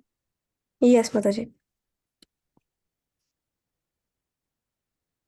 जैसा यहाँ पे ब्यूटीफुली एक श्लोक जो है 12 चैप्टर का, हाँ माता जी आप अपनी सर्विस का बता दीजिए। माता जी यू कंटिन्यू बेटर, माय हाँ, हिंदी इज टू वर्स। और ये इसका माता जी, तारा माता जी रिपीट रिपीट कर सकते हैं, भक्ति में रिपीटेशन कोई बात नहीं है, जितना करना है कर सकते हैं आप रिपीट। एक बार लेवल 1 किया, 2, 3, 4, मैं बच्चों का क्लास लेती हूँ, मेरे बच्चे 10-10, 12-12 यहाँ पे ही रहते, वो आगे जाते फिर वापस आ जाते। तो आप रिपीट कर सकते हैं जितनी बार मन चाहे, मन नहीं भरा उतनी टाइम रहिए, है ना। हमारे एडमिन और को होस्ट क्या करते हैं, रिपीट ही कर रहे हैं कब से एक ही जगह एक ही चीज पे। नीरज प्रभु जी और अमित प्रभु जी क्या कह रहे हैं ना, ये सर्विस है। इसके जो हमारे सुपर एडमिन है वो है हमारी माता जी, बीना माता जी। तो अभी जैसे आप भक्ति में आ गए हैं ना, लेवल 1 कर लिया, इसमें से लेवल 2 वाले भी है, लेवल 2 वाले भी है, लेवल 3 वाले भी, बहुत पुराने भी डेवोटीज है।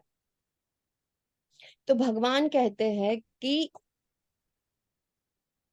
ये तो सर्वाणि कर्माणि मयि सन्न्यस्य मत्परा अनन्येनैव योगेन माध्यायन्त उपासते तेषामहं समुद्रतां मृत्यु संसार सागरात् भवामि न चिरात् पार्थ मया वेशित चेतसाम्, है ना। जो अपने सारे कार्य को भगवान में समर्पित कर देता है ना, अविचलित भाव से, विचलित नहीं होना है। भक्ति में वैसे भी हम विचलित नहीं होंगे, क्योंकि अभी हम 100% सरेंडर हो गए कृष्ण को।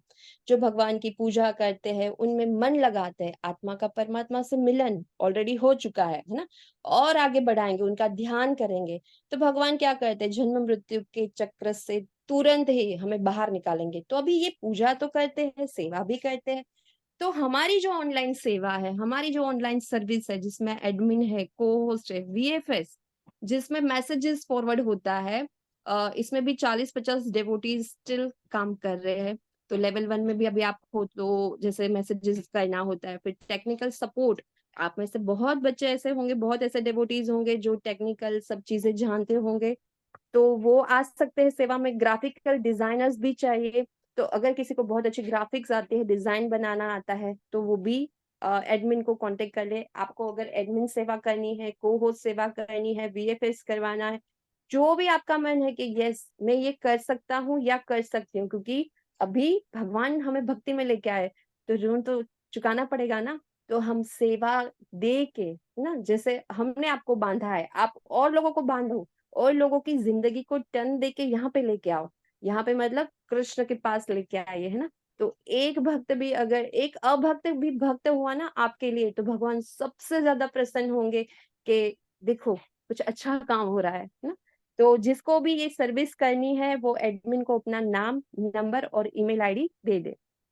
Mataji, we have a Google form. We'll share that. हाँ, तो आप गूगल फॉर्म शेयर कर दीजिएगा माता जी। गूगल फॉर्म है, माता जी शेयर कर देंगे, तो आप लोग अपना नाम, जो भी आपको पसंद है सेवा ना, वो सब कर सकते हैं। जो वॉलंटियर सेवा का ये पूरा फॉर्म है, आपको जो पसंद है ना, कितनी सारी चीजें दी हुई है, और हमें जरूरत है डेवोटीज की जो सेवा में आगे आए। आपको लगता है कि 1 घंटा इन्होंने पढ़ा लिया, माता जी ने या एडमिन ने इतना कर लिया, बट आपको ये नहीं पता है इनके पीछे भी 500 डेवोटीज, 500 वॉलंटियर्स काम कर रहे हैं स्टिल। सब चीजों के लिए वो सब एकदम कार्यरत है, सब काम कर रहे हैं। तो आप भी उसका हिस्सा बनिए, हमारे साथ हमारी टीम में आ जाइए, और आप सेवा जरूर करें। तो ये फॉर्म माता जी डाल देंगे, आप लोगों को जिसको भी इच्छा है वो सेवा में आज आगे आ जाइए। हरे कृष्ण माता जी। One more thing add on to this, Mataji. हाँ, एडमिन मतलब जो भी आपके व्हाट्सएप ग्रुप है ना, वहाँ पर सारे मटेरियल और क्लास के लिंक्स जो भी है हमारे एडमिन सबको डाल रहे हैं ना, वही सेवा आपको करनी है अगर आपको इंटरेस्टेड हो तो। और को होस्ट मतलब हमारे जूम के क्लासेस में हमारे नीरज प्रभु, अमित प्रभु, ये सब क्लास को मैनेज करते, आप लोगों को अनम्यूट करते, क्लास ठीक होने से वो बहुत मदद करते हैं ना, वो सब चीज़ करने के आपको इंटरेस्टेड हो तो आप को होस्ट सेलेक्ट कर सकते। वॉलेंटियर फैसिलिटेटर सर्विस मतलब हम आपको 20 to 30 डिवोटीज का कॉन्टैक्ट्स आपको मिलेंगे, और उन कॉन्टैक्ट्स को आप मैसेजेस शेयर करना पड़ेगा, जो भी हमारे टेम्पल प्रोवाइड करेंगे। और टेक्निकल सपोर्ट मतलब हमारे वेबसाइट और क्विज के एंड बहुत सारे टेक्निकल सपोर्ट चाहिए हमें टेम्पल के ओर से। सो जो भी टेक्निकली अवेलेबल है वो ज्वाइन कर सकते हैं। और ग्राफिकल डिजाइनिंग मतलब जो भी पोस्टर वीडियोस हम डेली हमारे वेबसाइट पे, सोशल मीडिया पे हम अपलोड करते रहते, और जो भी इंटरेस्टेड है इसमें आप ज्वाइन कर सकते हैं। ये सारे टाइम लेवल 1 का है। मतलब अगर आप एडमिन सर्विस जब भी फ्री हो, मतलब 6 AM को या 3 PM या 7 PM या 9 PM को अवेलेबल हो, तो तब आप फिल कर सकते हैं। ये बस एडमिन को होस्ट सर्विस के लिए ये सारे टाइमिंग्स। और ये फैसिलिटेटर तो आप कभी भी कर सकते हैं, टेक्निकल सपोर्ट और पोस्टर मेकिंग भी कभी भी कर सकते हैं। तो इसके लिए कोई टाइम लिमिट नहीं है, बस एडमिन और को होस्ट के लिए आप टाइम चूज करिए। हरे कृष्णा। यस माता जी, जस्ट कंटिन्यू। तो जिसको भी इंटरेस्ट है वो जरूर अपना फॉर्म भर दीजिएगा, हमें भी जरूरत है। और ये कनेक्शन आपका कृष्ण के साथ, डिवोटीज के साथ हमेशा बना रहेगा। हाँ, सबसे बड़ी बात हम लोग ये अनाउंस करने वाले थे कि नई चीज हम स्टार्ट करने जा रहे हैं। संडे ही ये डिस्कस हुआ है, लर्निंग श्लोका। श्लोका सीखने के लिए एक अलग से क्लास शुरू हो रहा है, जिसमें आपको जैसे लेवल 1 है तो उसके सिलेक्टेड श्लोका सिखाए जाएंगे। लेवल 2 में जैसे 700 श्लोक है, उसमें से कुछ श्लोका सिखाए जाएंगे। लेवल 3 में जैसे 3 बुक्स है, उसमें से कोई सिलेक्टेड श्लोका सिखाए जाएंगे। तो एक्सपर्ट जो होंगे वो आप लोगों को सिखाएंगे। फिर लर्निंग भजन, जो हमारे वैष्णवा भजन, वैष्णवा गीत है, उसके एक्सपर्ट आपको ये भजन सिखाएंगे। डांस एंड ड्रामा, बिना डांस बिना ड्रामा के कृष्ण की तो हर एक चीज अधूरी है, लीलाएं अधूरी है। डांस चाहिए, रासलीला तो चाहिए ही चाहिए, है ना, ड्रामा एंड डांस। तो ये चीजें भी हमारे एक्सपर्ट आप लोगों को सिखाएंगे। म्यूजिकल इंस्ट्रूमेंट भी कुछ कुछ रहेंगे, वो भी उसका आगे हम लोग करताल, मृदंग ये and सब all. कर रहे हैं। यस, तो जिसको भी इंटरेस्ट है तो माता जी एक फॉर्म दे देंगे, तो आप लोग फिल कर लेना तभी के। कोई लर्निंग श्लोका में इंटरेस्टेड है, या भजन में सीखने में इंटरेस्टेड है, या सिखाने में। कोई होता है कि लेवल 1 में है पर उसको आता है श्लोका बहुत अच्छा, कोई है जो लेवल 1 में उसको बहुत अच्छे से वैष्णव भजन आते हैं, ड्रामा डांस आता है। जो भी आप एक्सपर्ट हो या फिर सीखना चाहते हो तो वो फॉर्म फिल कर दीजिएगा आप। तो ये बहुत अच्छी अपॉर्चुनिटी है, don't miss the opportunity. Krishna से कनेक्ट होने के ये सब अलग अलग जो क्लासेस है उसको जरूर ज्वाइन करेगा। हरे कृष्ण माता जी। And one more thing, Mataji, add on to this. अगर कोई भी श्लोकास रिसाइट कर सकते, ट्रांसलेट कर सकते, वो भी आप हम एक फॉर्म शेयर करेंगे, आप फिल कर सकते। और क्लास के पहले जो भी रिसाइटेशन के सेशन है वहाँ आप रिसाइट या ट्रांसलेट कर सकते। जी, तो ये पूरा था। और फिर से सबसे इम्पोर्टेंट ये जो बात है हमारा कि 17 कल आपका 17 चैप्टर होगा। हरे कृष्ण माता जी।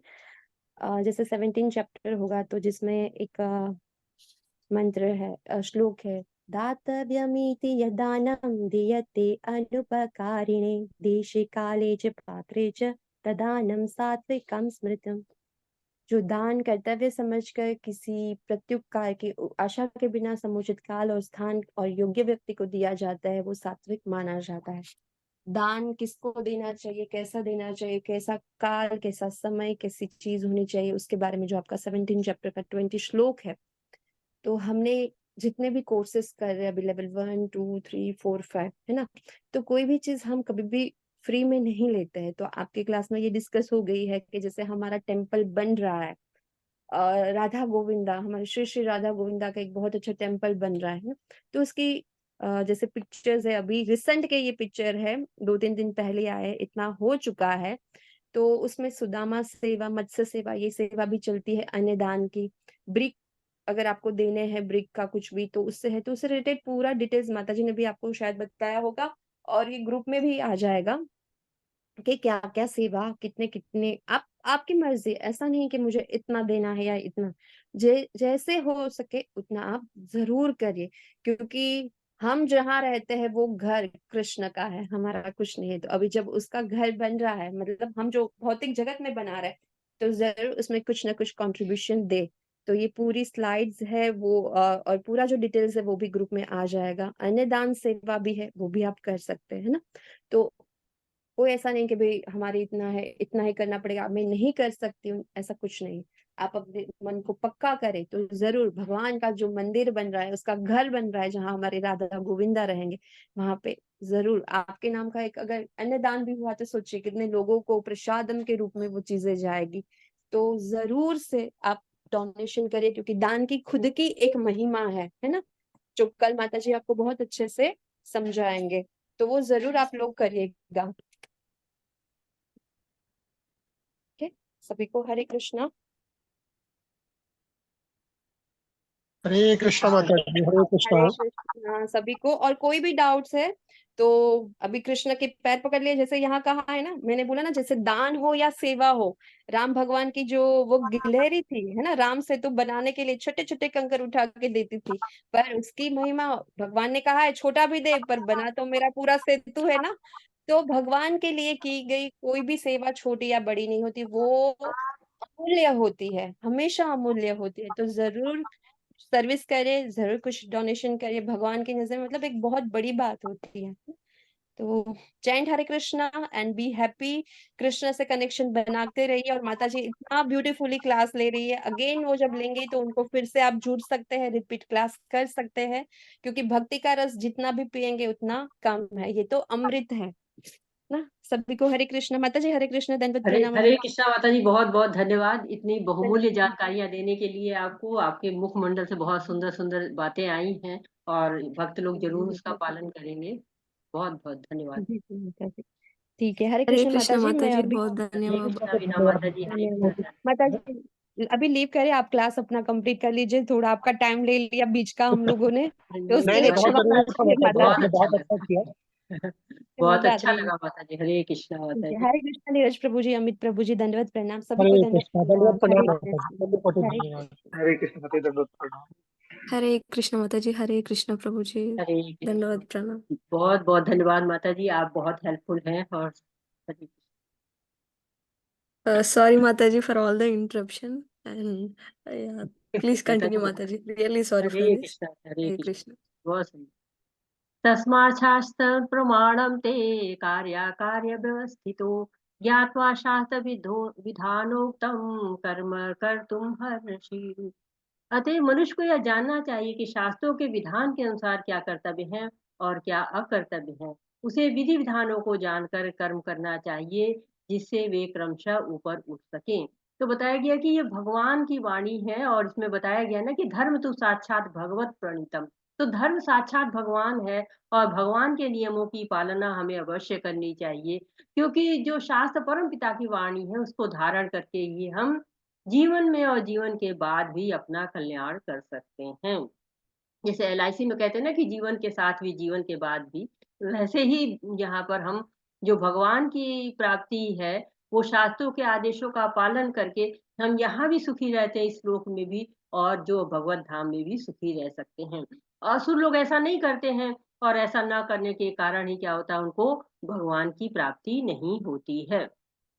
तो हमें गुरु साधु और शास्त्र की बात को मानना चाहिए। भक्तों का संग जब भी मिले हमें ग्रहण करना चाहिए, क्योंकि गुरु ही हमें शास्त्रों से परिचय कराते हैं। और भगवान कृष्ण भी क्या थे, वो भी संदीपनी ऋषि को गुरु के रूप में स्वीकार करते हैं। और भगवान हमें बताते हैं कि गुरु की शरण में अवश्य जाना चाहिए, क्योंकि गुरु ही हमको रास्ता दिखाते हैं, हमको मार्ग दिखाते हैं, और हमको ये बताते हैं कि कौन से कर्म करने चाहिए, कौन से नहीं करने चाहिए, और उन कर्मों को करके ही हम भगवत धाम जा सकते हैं। प्रभुपाद क्या कह रहे हैं, शास्त्रों में वे 4 मुख्य दोष नहीं पाए जाते जो बद्ध जीव में होते हैं। ये हैं अपूर्ण इंद्रियां, कपटता, त्रुटि करना तथा मोहग्रस्त होना। इन 4 दोषों के कारण बद्ध जीव विधि विधान बनाने के लिए अयोग्य होता है। अतः विधि विधान जिनका उल्लेख शास्त्र में होता है, जो इन दोषों से परे होते हैं, सभी बड़े महात्माओं, आचार्यों तथा महापुरुषों द्वारा बिना किसी परिवर्तन के स्वीकार कर लिए जाते हैं। शास्त्रों के नियम का पालन किए बिना कोई सिद्धि प्राप्त नहीं कर सकता। अतः जो शास्त्रों के तत्व को वास्तव में समझता है वह भाग्यशाली माना जाता है। यह भौतिक शक्ति प्रकृति के 3 गुणों से बनी है। इससे पूर्व की भगवान के ज्ञान का मार्ग खुले मनुष्य को कम से कम सतोगुण तक ऊपर उठना है। दूसरों के लिए यदि उपयुक्त तथा प्रामाणिक गुरु का मार्गदर्शन प्राप्त हो जाता है तो उसका जीवन सफल हो जाता है, क्योंकि गुरु उच्च पद की ओर उन्नति का मार्ग दिखा सकता है। तो प्रभुपाद भी कह रहे हैं कि हमें शास्त्रों की मदद लेनी चाहिए, और क्योंकि भगवान पूर्ण है, और भगवान की पूर्णता के द्वारा उनके जो बोले गए शब्द हैं उनको गुरु ही हमको बता सकता है। क्योंकि जीवात्मा में 4 प्रकार के दोष होते हैं, गलतियां करता है, इंद्रियां पूर्ण है, धोखा देता है, मोहग्रस्त होता है। इसलिए हम नियम बनाने के योग्य नहीं है, नियम भगवान बनाता है, और शास्त्रों में उनका लिखा हुआ है, और गुरु के माध्यम से हमको उसका पता चलता है। तो भगवान की भौतिक शक्तियां 3 गुण से बनी हैं, जो हमेशा कष्ट का कारण रहती हैं। लेकिन जब मनुष्य अपने आप को रजोगुण और तमोगुण से ऊपर उठाकर सतोगुण में आ जाता है, तब वो भगवान के बारे में जान जाता है, भगवान की तरफ आकृष्ट हो जाता है। जब तक हम भगवान की तरफ आकृष्ट न हो और गुरु का मार्गदर्शन नहीं मिले, तब तक हमारा जीवन अपूर्ण सा रहता है। क्योंकि श्री कृष्ण को प्राप्त किए बिना, उनके प्रति प्रेम भाव प्राप्त किए बिना जो है वो हमारे परिवर्तन नहीं हो सकता है। कहते हैं कृष्ण नाम महामंत्र यही ते स्वभाव, यही जपे तार कृष्ण उपजाए भाव। तो जैसे हम कृष्ण को जपते हैं, हमें 16 माला का जप करना चाहिए, हमें जो है वो नियमों का पालन करना चाहिए, और प्रसादम खाना चाहिए, उनको फूल भोग अर्पित करना चाहिए। और ये जो है वो करने से हमको भगवान की प्राप्ति होती है, भगवान में आसक्ति होती है। वाछाकल्पतरुभ्यश्च कृपा सिन्धुभ्य एव च पतितानां पावनेभ्यो वैष्णवेभ्यो नमो नमः। अनंत कोटि वैष्णव वृंद की जय, शीला प्रभुपाद की जय। हरे कृष्णा कृष्णा कृष्णा हरे हरे, हरे रामा राम राम हरे हरे। हरे कृष्णा सभी को, सभी का बहुत बहुत धन्यवाद। हरे कृष्णा। तारा माता जी, हरे कृष्णा। हरे कृष्ण माता जी, कोटि कोटि धन्यवाद। हरे कृष्ण तारा माता जी। कोटि कोटि धन्यवाद माता जी, कोटि कोटि धन्यवाद। तारा माता जी का प्रश्न रख लेते हैं, समय आज ज्यादा हो रहा हरे है। कृष्ण माता जी। हरे जी जी कृष्ण माता जी। मुझे भले आंसर आता हो, फिर भी मैं आपके मुख से सुनना चाहती हूँ। भाई गुरु माना जाता है और सन्यासी को तो उच्च ब्राह्मणों का भी। जी माता जी। हरे हरे कृष्ण।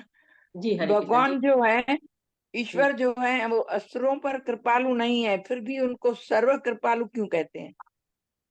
नहीं, भगवान असुरों पर कृपालु है। भगवान भक्तों पर भी दया करते हैं और असुरों पर भी दया करते हैं। भगवान एक समभाव रहते हैं। लेकिन असुरों पर हमें कृपा उनकी दिख जाती है कभी कभी, क्योंकि कभी कभी असुर भी बहुत अच्छे कार्य करते हैं और उसके फलस्वरूप उन पे कृपा दिख जाती है कभी कभी उनकी। लेकिन भक्तों पर उनकी विशेष कृपा होती है, क्योंकि भक्त जो है वो उनको याद करते हैं। और भगवान ने कई बार कहा है कि भक्त मुझे ज्यादा प्रिय है। लेकिन भगवान सब पे दयालु रहते हैं। देखिए, चाहे नास्तिक होते हैं, चाहे निराकार को भाव को मानते हैं या भगवान को नहीं मानते हैं, सबके लिए हवा पानी सब चीज की व्यवस्था भगवान ने कर रखी है। और असुरों पर वो दयालुता नहीं दिखाते हैं, लेकिन हाँ, उनका एक नियम है, वो सबको सब चीजें जो चाहते हैं वो देते हैं, उनकी इच्छा के अनुसार देते हैं। क्योंकि भगवान ने जीव को सूक्ष्म स्वतंत्रता दे रखी है।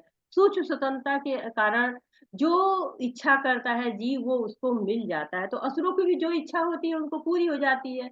लेकिन असुरों में कभी कभी उनके ऊपर कृपा हो गई है, ये बात आप सही कह रही हैं। लेकिन ऐसा बहुत कम ही होता है, किसी किसी असुर पे होता है। और कुछ कुछ असुर बहुत ज्यादा भगवान की पूजा कर भी चुके होते हैं। पहले उन्होंने बहुत ज्यादा उनके लिए पूजा की थी, बाद में उनको कुछ घमंड आ जाता है, दर्प अभिमान आ जाता है, जिसके कारण वो गलत कार्यों में पड़ जाते हैं और असुर बन जाते हैं। हरे कृष्णा माता जी। हरे कृष्ण माता जी, धन्यवाद। धन्यवाद। हरे। और किसी का कोई प्रश्न हो तो ले सकते हैं, या नहीं तो आज समय हो गया। अच्छा।